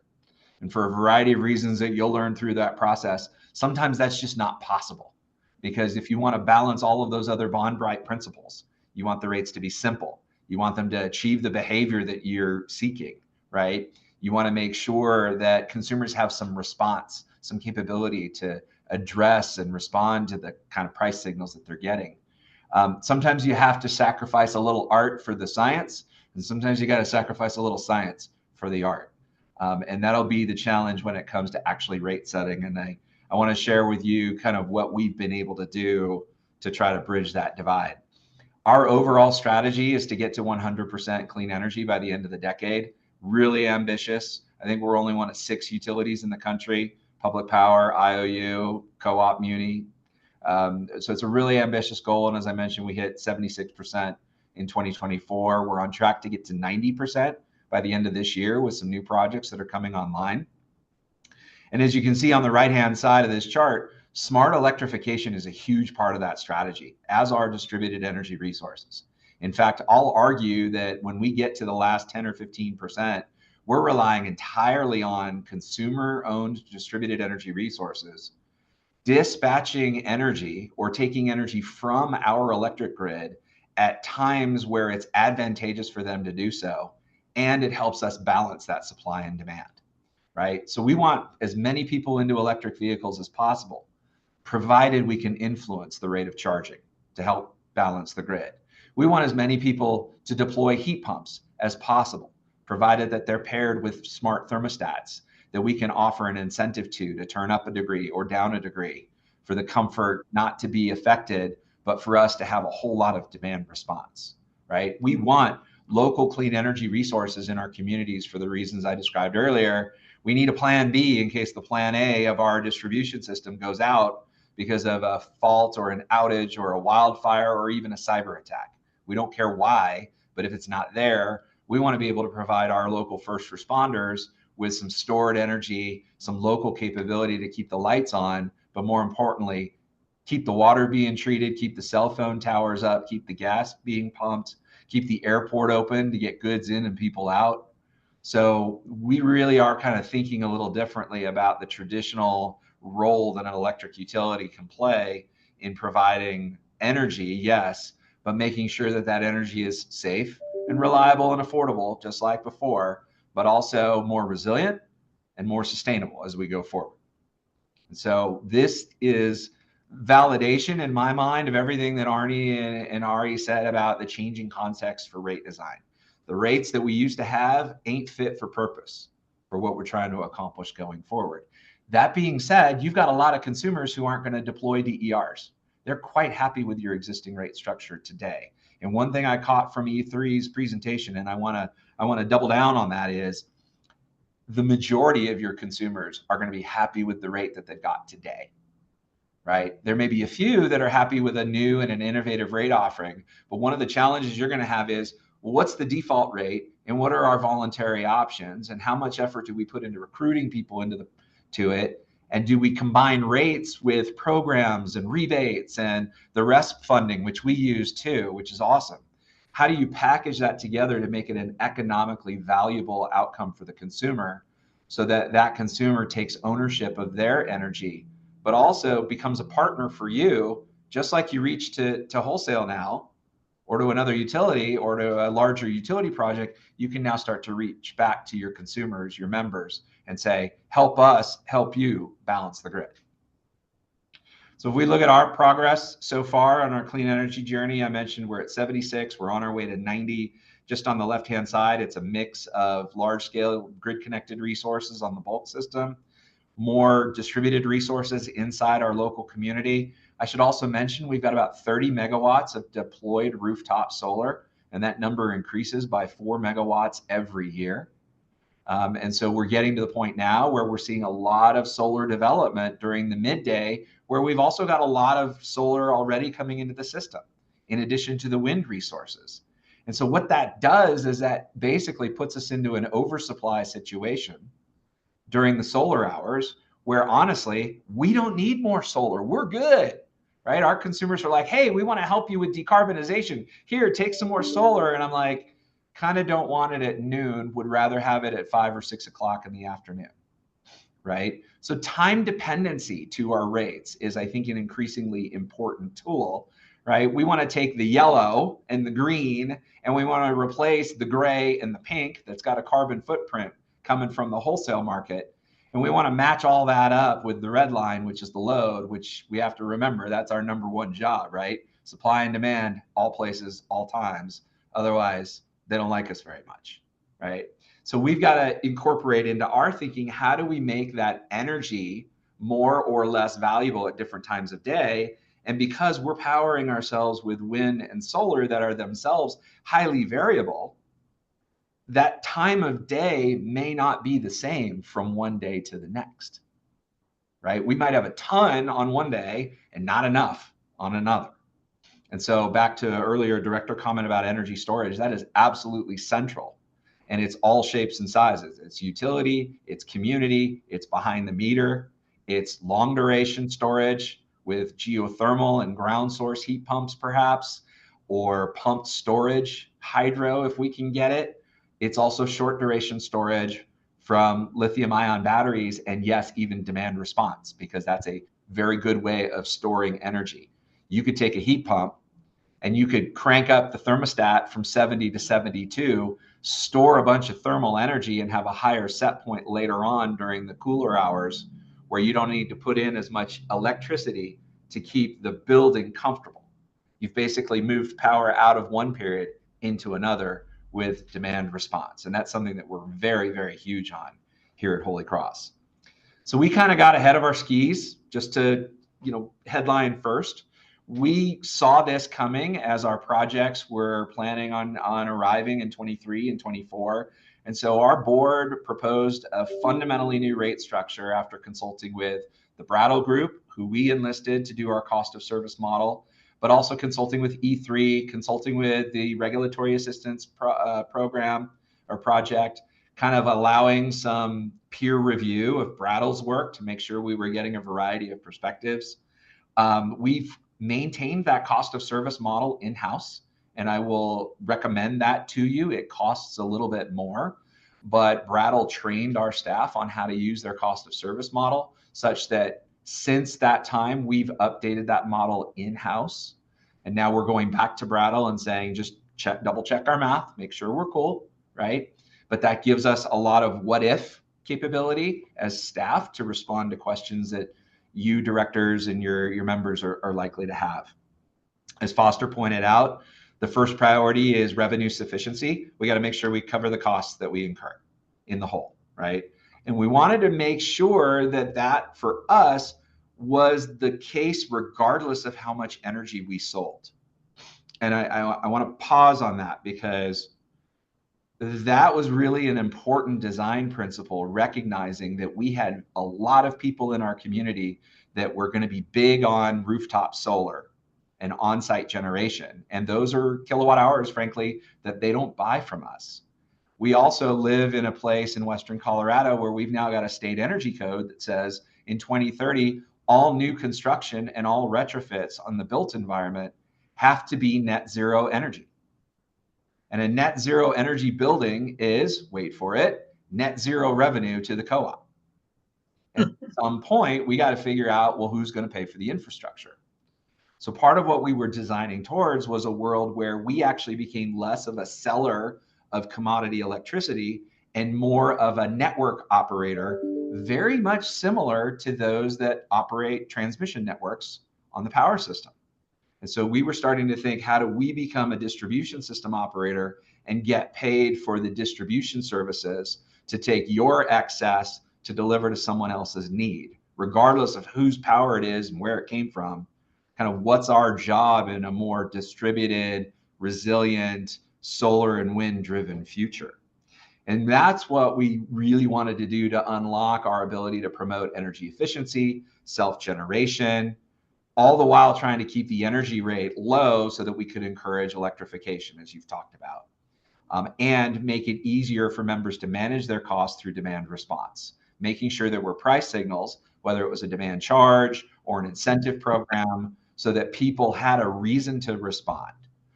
We've had very little uptake in saying, hey, can you help us out? But we've had a lot more uptake saying, hey, we've got a peak time event coming from 4 to 7 tomorrow night. And for every kilowatt hour you don't use, you can save $1, right? We sell to you at 10, you sell to us back at $1.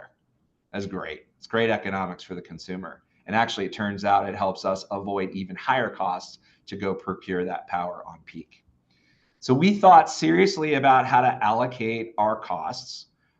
We looked at our previous bill line items on the left. We have a membership fee, a monthly charge that recovers all of the costs of being a member. So whether you use a little or a lot, you still got to have the billing and the customer service and all of the basic functionality to serve you, right? We have what's called a We Care fee, which is similar to your, what was the word, Foster? Shake it up. No, switch it up. Switch it up. Yeah. So that's our program for electrification, energy efficiency, and renewables on site. So We Care, switch it up. All good. Love it. Love to see it. We have a single volumetric energy charge today that includes all of the cost recovery, not only for the power itself, but the distribution infrastructure and the transmission infrastructure to get it to you. And one of the things that we propose to do is to separate that out, because we recognize that under Colorado state law, that energy charge was going back to the net metered consumer on a one-to-one basis, month to month. And that a consumer that was very adept at managing their energy usage down to zero ended up not paying anything for the infrastructure that they were using to push it back and forth. Now, I said it was a Colorado law, but we felt like the Colorado law gave us the ability to separate out those delivery charges.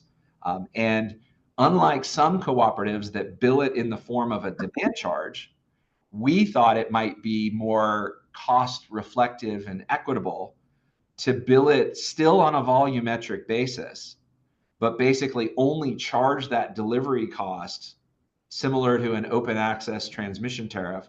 We would only charge that when the power was being delivered back to the consumer.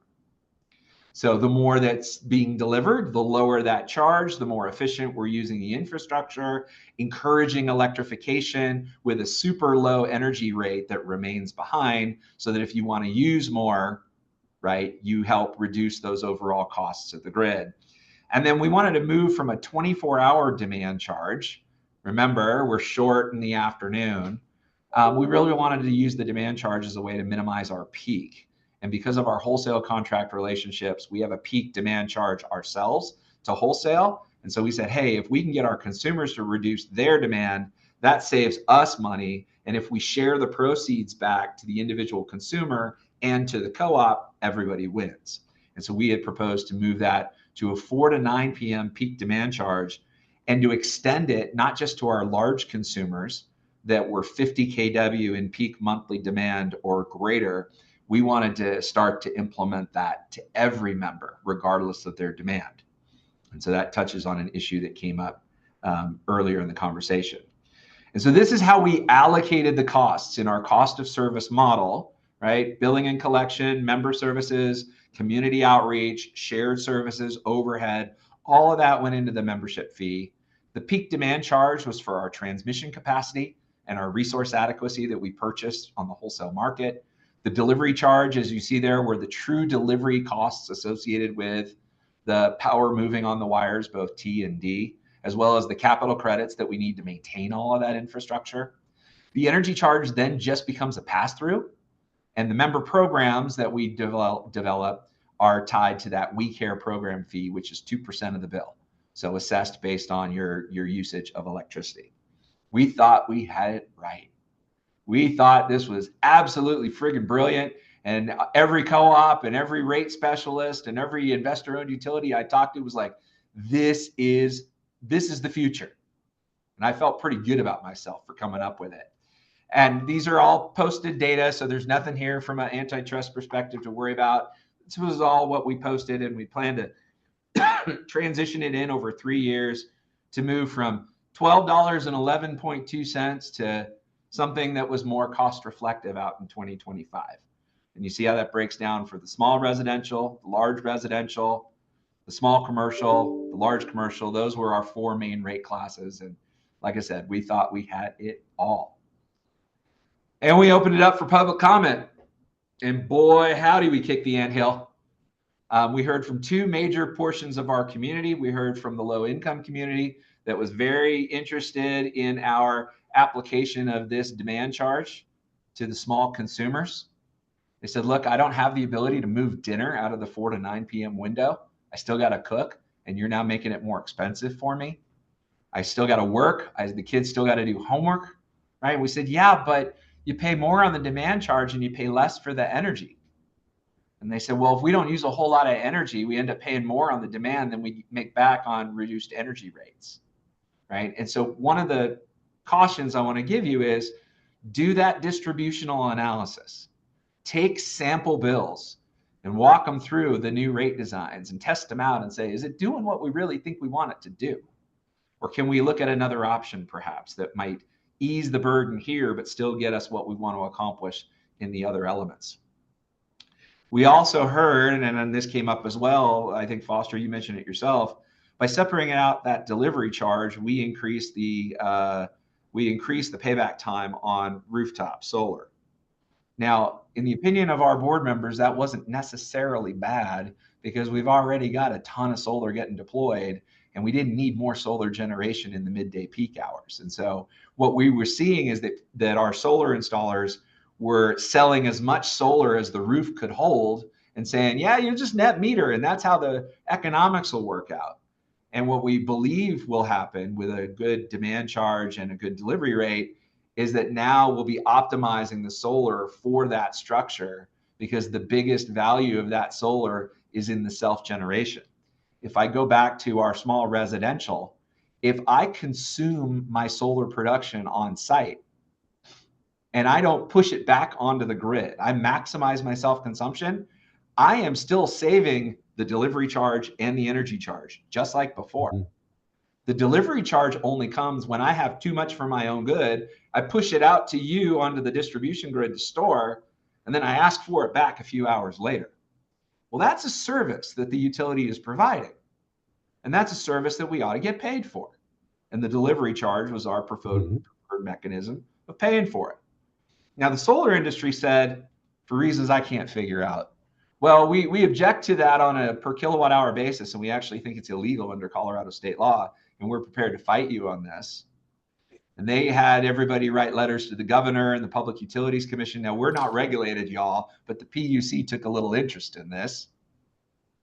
And at the end of it, the solar community said, you know what, we'd like to sit down with you at the table with all the other stakeholders, the environmental groups, the environmental justice groups. Governor, will you create this net metering working group so that we can work through this a little bit more? My board said, fine, we'll back down. We'll go to the table and see what we can do to try to resolve the future of net metering in Colorado. So we withdrew the rate proposal, pulled it back, went to the table, spent the entire year of 2024 trying to work through those things. And at this point, I can tell you we are no further now than we were back then. Because the state law is still there, the threat of lawsuits still over. What we ended up doing was we proceeded with every other element of the rate change, or sorry, one element of the rate change. We increased the fixed charge. We knew that we could do that to become more cost reflective. That would lower the energy rate because we're still recovering the same amount of revenue. We decided, given the feedback on the demand charge, my board said, hey, let's think about this a little bit more differently, especially since we're talking about net metering. Let's hold off on some of the other things. They didn't establish the delivery charge. Like I said, we met in the net metering working group, worked our butts off to try to get a resolution. Solar industry dug their heels in and said, nope, we're going to hold on to our existing net metering until you pry our cold solar hands off of it. And there's movement afoot in the legislative session in 2025 to do just that. So stay tuned for that. The last thing I want to share with you is that it's more than just the rates, right? Rates are kind of the big formula approach for all members. But what we found is that you should also be supplementing it with your programs that are on a voluntary basis that allow for consumers to enroll in things like our peak time payback program that I referenced earlier, where we'll send a day ahead signal to those enrolled saying, if you use less, if you help us shave the peak, you'll save some money, you'll get a bill credit, we'll save some money too. We have an alternative program we call Green Up, which is actually a demand response program for using more. So this is what helps us manage our oversupply of wind and solar so that we don't have to go liquidate it to the market at a loss, right? We actually say, we've got all this great stuff, we've already paid for it. Gee, members, we'd really love for you to use it. So can you take some more and charge your vehicle, heat your home or cool your home, run that industrial process, It's our way of creating that time variability of energy value by saying, we got too much, prices are low, here's the sale. We don't have enough, prices are high, hang on and manage your demand. So those two are kind of paired programs. And then we've got a time of use program that is voluntary presently. The board is currently considering whether to make that mandatory for all members. See my comment earlier about most people liking their existing rate design. Okay. We might get what we want in terms of a rate design, but we might put a whole lot of people dislocate, less predictability in the bill, sacrifice a couple of those other, excuse me, bond buy principles. And then I'll highlight the two at the top, which is to energy storage. These are really powerful tools that we've used to get about 5 megawatts of behind the meter storage installed on our consumer premises over the last 24 months, right? So 5 megawatts of batteries on 150 solar peak, 295 winter peak in 2 years. That's not bad. What we've done is we've used RESP funding to allow for basically, and I'm gonna sound like a used car salesman here for a moment. Basically, we're gonna get you battery storage for your home or your business, 0% down, 0% financing, repayment on the bill, paired with rebates and a bill credit that we pay to the tune of $10 per kW of storage capacity per month. If you give us the right to use that battery to help balance the grid, we'll pay you that bill credit. And when we add up all of that, the financing, the rebates, the bill credit, all of that, you basically get a Tesla Powerwall or a Sonnen or all of these things from one of our local manufacturers or our local installers. We handle all that. We pay the installer. You don't have to sweat it. It just shows up as a line on the bill. Basically $15 per battery per month is the charge to the consumer. And that's what they're paying for the energy resilience that battery provides. And it is a screaming deal, both to them and to us. And we've got residential applications out the ears. We actually had to time out on the program because we don't have enough capacity to do the installs in 2025. We actually monetized the direct pay tax credit in 2023 for our 2023 installs. We got $1.5 million back from the federal government. As Foster hinted, we don't know whether that's actually going to continue or not, but we're good if it doesn't. We're even better if it does, because that $15 per battery with the direct pay tax credit becomes $15 per system. 3 or 4 or 5 batteries. I mean, literally almost free storage. And again, that's what helps us manage our variability of renewables, our cost profile, and so on. I'll finish with this last thing. By moving off of a completely market price dependent wholesale contract to more of our own kind of portfolio of assets, and granted, we hit the market, I think, pretty well, right? But by also managing our demand and investing in these distributed resources, we've been able to avoid $30 million in power supply costs over the last 5 years by making the moves that we have and investing in our own capability to kind of hedge our own power supply. And that's about $100 per meter per year for the last 5 years. And I don't know anybody that's a member of Holy Cross or any other co-op that would sniff their nose up at $100 less on their bill. So there's a lot of potential out there, but it has to be paired with a really thoughtful approach to rate design and also to your energy programs. And just listening in this morning, there's a lot of similarities in our co-ops and a lot of learning we can do from one another. And I, thank you for the opportunity to share our experience. Like they say, if you've seen one co-op, you've seen one co-op. So your mileage will vary. But to the extent that it's helpful, I'm glad to share it and keep that conversation going. Super. Brian, thank you so much for that. Thank you, Brian. I got a question. What impacts on your distribution system and your SCADA systems and anything else have you had to implement in order to deal with the storage and the rooftop solar? Yeah, I would say the biggest advancement that we made, and some of this has been fostered by the cost savings that we've had on the power supply side. So we can invest in modernizing the grid a bit more. For us, absolutely critical is 100% AMI coverage. Excuse me, we've had that for about 5 or 6 years now. That was something that we really leaned into when I first got here. Related to that, we have a lot of smart devices out on the grid. So reclosers and switches, a lot of telemetry coming out of our transformers and our substations. System visibility is really important.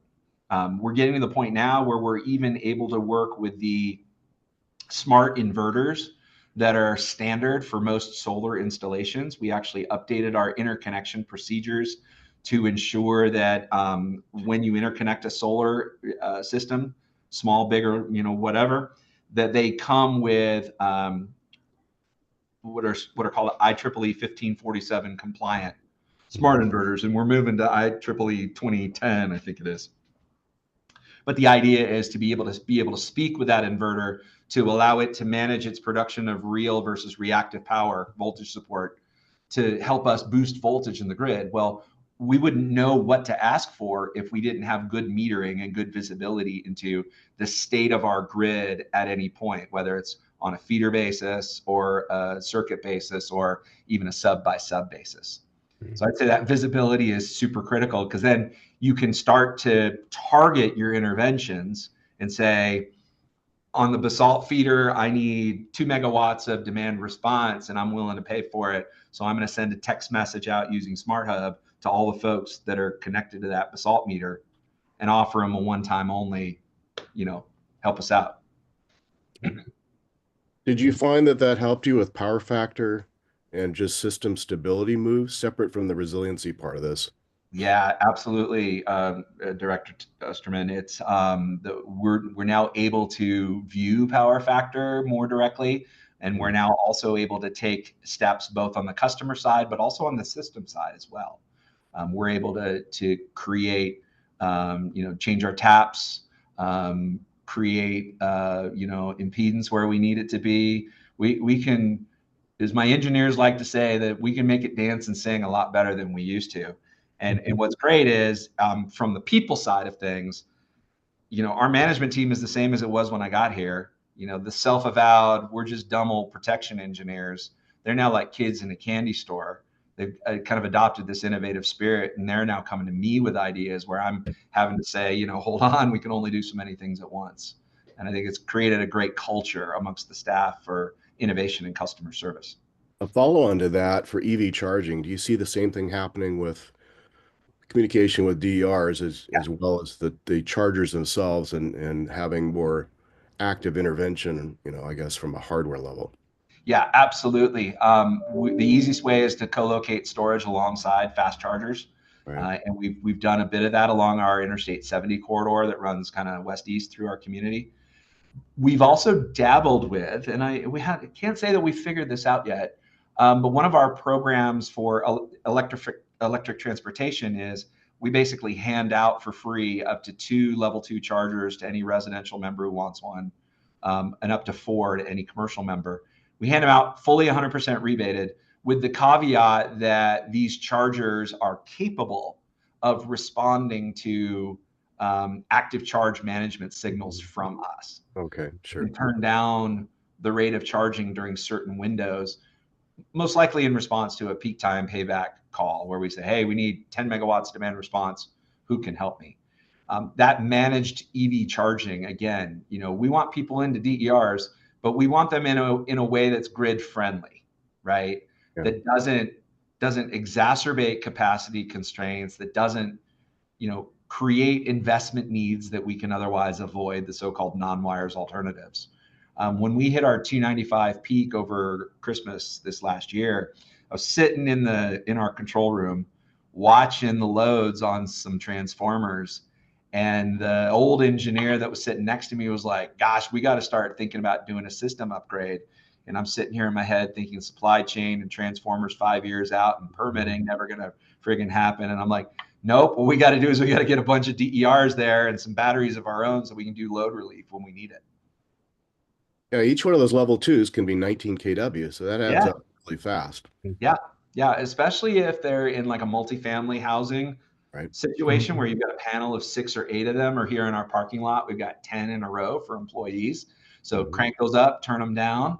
It's a load flexibility is going to be the coin of the realm. And as you think about your rates, how do you incentivize that load flexibility so that you've got it and that consumers actually see enough value to respond to it? So going back to something really basic, did your customers already have smart meters before you started implementing this new rate structure? And can you talk a little bit about your program of upgrading to the smart meters? Yeah, they did. Thank you, Director. So that smart meter program started actually back in 2013. So before I came on the scene here, I've been here since 2017. And at that time, we deployed the smart meter more because we just simply didn't know what was going on at the end use. We didn't know. We were still relying on folks to call us up and say, my power is out.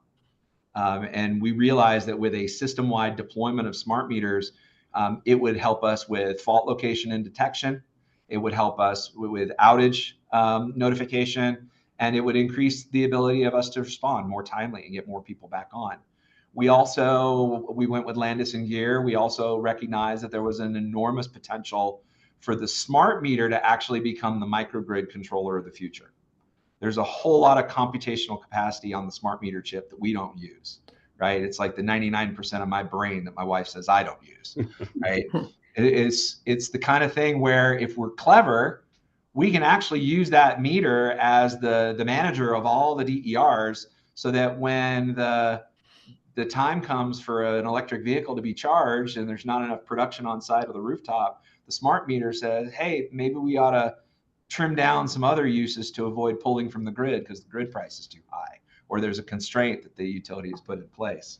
So I think those are absolutely critical, Director. And again, going back to my earlier comments, visibility, right? The more you know about your system, the more your team, your very capable team, is going to be able to do to balance it, which results in lower O&M. That's less of a delivery cost, less rate pressure, all the good things that we like. What's your? I think this is going to. What's your? I said this is going to give us some useful information as we're looking forward here, which is great. Think of the great engineer Dilbert. Change is good. You go first. So. Yeah, right. So we'll watch. So I have one question. What's your experience about utility demand response versus time of use rates? Yeah. So we've got an interesting experiment going on here in Colorado. Xcel Energy has 1.2 million meters as Public Service Colorado. They cut a deal on net metering with the solar industry a few years back to go to all time of use rates, all mandatory. I'm an Xcel customer here in Carbondale. I live on the wrong side of the tracks. We have a split jurisdiction, and unfortunately the good restaurants are in their territory, not ours.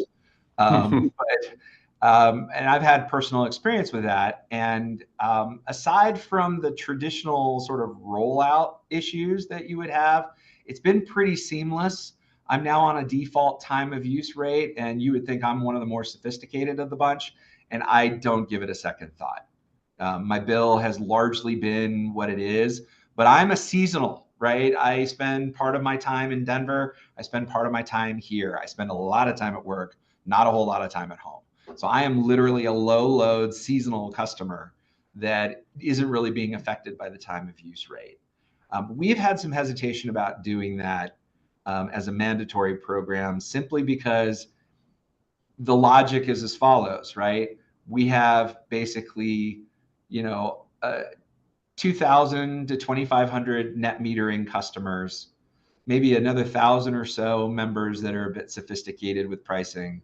And we've got about 43,000 others that are like, don't touch it, it's fine. And so from a member satisfaction standpoint, right, one of those Bond Bright principles, customer, easy to understand, like, do we sacrifice that so that we get the engineering beautiful? I don't know, that's hard. It's a hard decision to make. Right, and I know some utilities are not real happy about having demand response because they have equipment in someone's house. So when it doesn't work, who's going to take care of it? Director, I think that is a huge consideration. And one of our design principles is we really don't want to care about what device, how much, and where. Back to the prior comment about the smart meter, what that allows us to do is get independent validation of any demand response. So the MMV, the measurement, something and verification, monitoring, measurement, we can do that independently through our SCADA system. We can send the signal through a consumer channel. We verify independently and cyber securely through our SCADA system, right? So we've got a way to get that billing revenue style data that we can then put into NISC, and away we go. And so that's thinking through, do you have the mechanisms to implement the rate changes? We before we did the delivery charge, we spent months working with NISC saying, is this something that you can do? Mm-hmm. And imagine my chagrin when I'm like, never mind, we were just kidding. Hey, Brian, what kind of meters do you use? Are they Wi-Fi or? So they're a mix, Foster. So depending on where you are, they're RF, they're Wi-Fi, they're fiber connected, because we got a mix of some, some denser areas with some real spots out in the sticks, folks that don't like anybody else and like to live on their own. So. Yeah, we're actually going through a whole analysis for meter stuff. I'll reach out to you and figure out what your thoughts are. We did the smart meters first, and we relied basically on RF and then microwave radios to collect, go into the high sites and then down. About the same time we started thinking through a more aggressive DER strategy, we realized that we were going to have much better communication to our endpoints. And so we've invested over the last 5 years putting fiber all across our backbone, not because we wanted to do fiber to the home or get into the broadband business, but just because we wanted to talk to our stuff better and more reliably. So we have a kind of a multiple mechanism, and it seems to be working out really, really well. Yeah, we need to, we got our own broadband business and fiber. We're getting probably about a third of our membership now are connected to fiber, which is really nice. We got to look at those meters. Those would be nice to have.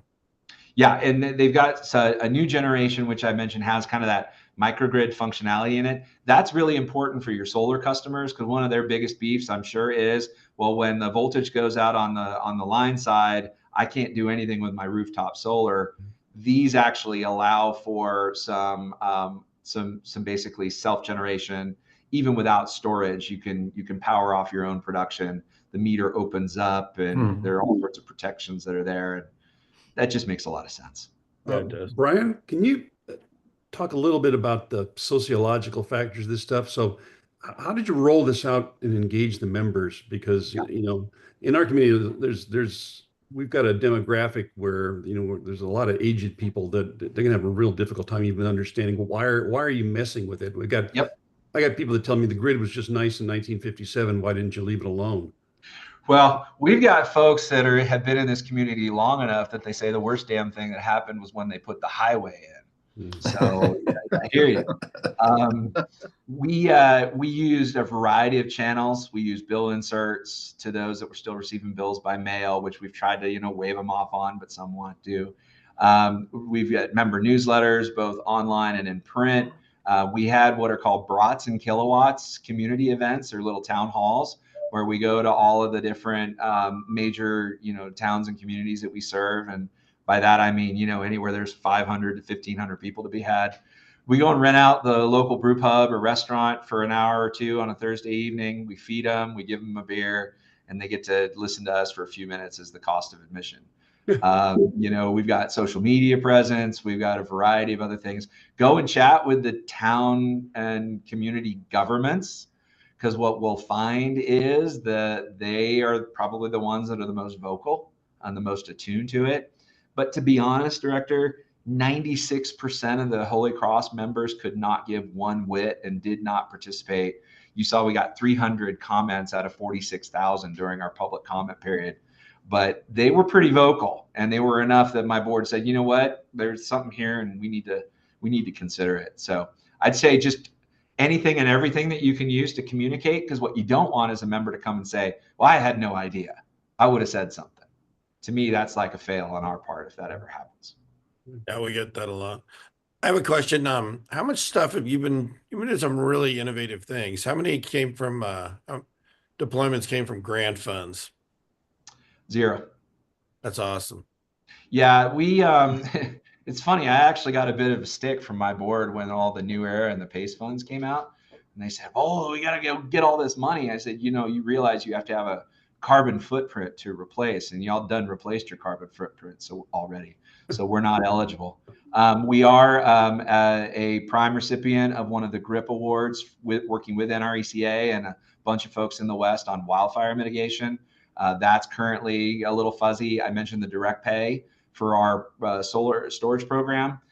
That helps, but that's not critically necessary to it.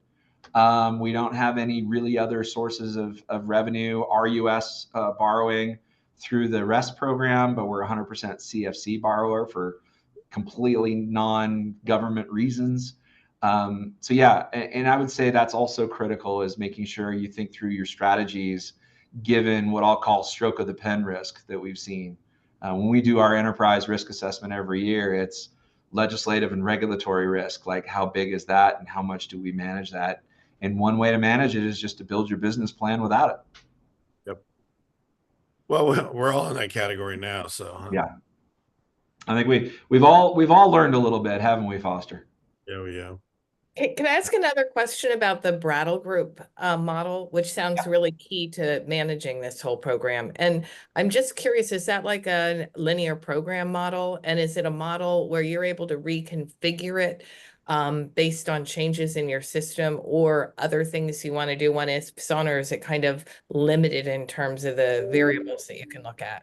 So Director, it's a cost of service model that is not dissimilar to what E3 will use in their work for you, or Guernsey, or any of the others. The only difference was that we negotiated a larger cost contract. I mean, we paid for it, that said, we want the analysis and we want the underlying model and we want you to train us on how to use the tool. The actual tool itself is maintained by the Brattle Group, and they'll give us new versions as they come up with new functionalities and do all the programming. But for us, it's take our data, put it in, allocate things, change the inputs. We're really not changing the architecture of the model as to how the costs are allocated functionally. Basically, it takes our general ledger as input and then takes those actuals and breaks them out into that cost of service functionality. So it's just, it's an opportunity for you to ask E3 if that's something that they would provide. Not everybody does it. And it was rather unique when we asked for it back in 2018. So Right. they're not. So it's basically the art part of your art and science then. It's kind of no, it's more the science part. It has a science part. Okay, great. Yep. The art part comes when you figure out what to do with all that data and how you change your rates. I mean, that's really, really crucial stuff. I mean, the modeling, most people have really simplistic models, and Brattle and E3 are pretty sophisticated. They get into more kind of regional issues that we're all curious about, which is how they have to. One question about the design that is still sitting on the table here is, how did you separate for residential small versus large? So that's a pre-existing delineation in our rates and tariffs. It's a breakpoint of your monthly demand. Your monthly peak demand is in excess of 50 kilowatts for both residential and commercial. Right now, excess of 50 kilowatts, you get assessed a demand charge, a pretty healthy one at about $6.20, I think, per kW month. Under 50 kW, we presently have no demand charge. We've looked at, can we create a medium class between, say, 20 and 50, right? And assess a charge there that would be maybe like $3 instead of $6. Should we do $1 or $1.25 at every level to reflect the cost associated with the service drop and the distribution specific infrastructure for that consumer that gives them? Should we do it as the city of Aspen does, on the basis of the panel rating and the ampacity? So tie it directly to the physical infrastructure, a 400 volt service is different than a 200 volt service, right? Or, you know, or 200 amp, 400 amp, you know, different amperage, right? We've kicked that around too. I mean, ultimately you have a pot of funds that are allocated to small customer demand. And the art comes in when you say, do I want to slice the cake this way or do I want to slice the cake that way? Recognizing that however you slice it, it's going to have different impacts on different people eating the cake. Thank you. Yeah. Do you have any energy charge adjusters when you hit a, you know, big peak? What is your based on? Well, we do, and it might be a little unique. So we have an ECA, an energy charge adjustment, like I saw you had on your financials there. We sort of true it up on a monthly basis based on the departure between our actual margins and our budgeted margins for the year. And so in a way, and this is a terrible analogy given some of the aviation accidents that we've had, but it helps us land the plane at the end of the year. So that if we're too high and we're recovering too much revenue, the ECA rebates that back immediately within the year, right? We could wait and hold it all and then send it back as capital credits, but then today's consumers waiting 20 years to get their money back, right? If we're over collecting or under collecting, that ECA floats to allow us to basically hit our target margins at the end of the year, notwithstanding all the variability in the costs that come through. It gives a little bit more bill predictability, which is a key Bond-Bright principle as well. Yeah, and I think that's really important because you got to rely on your economics, especially when you got a lot of moving variables like you got. So yeah, and so some of that $30 million in power supply savings has been rebated back to the consumer every month in the form of a lower ECA. In fact, last year our ECA averaged -1 cent per kilowatt hour for the entire year, taking our effective rate basically from the posted 11 cents back down to an effective rate of 10 cents, which was the same as the posted rate when I began in 2017. You know, and compare that to 30% inflation increase and everything else that we're paying for. You know, we're able to answer the affordability question by saying, yeah, you know, look at your effective rate. Yeah.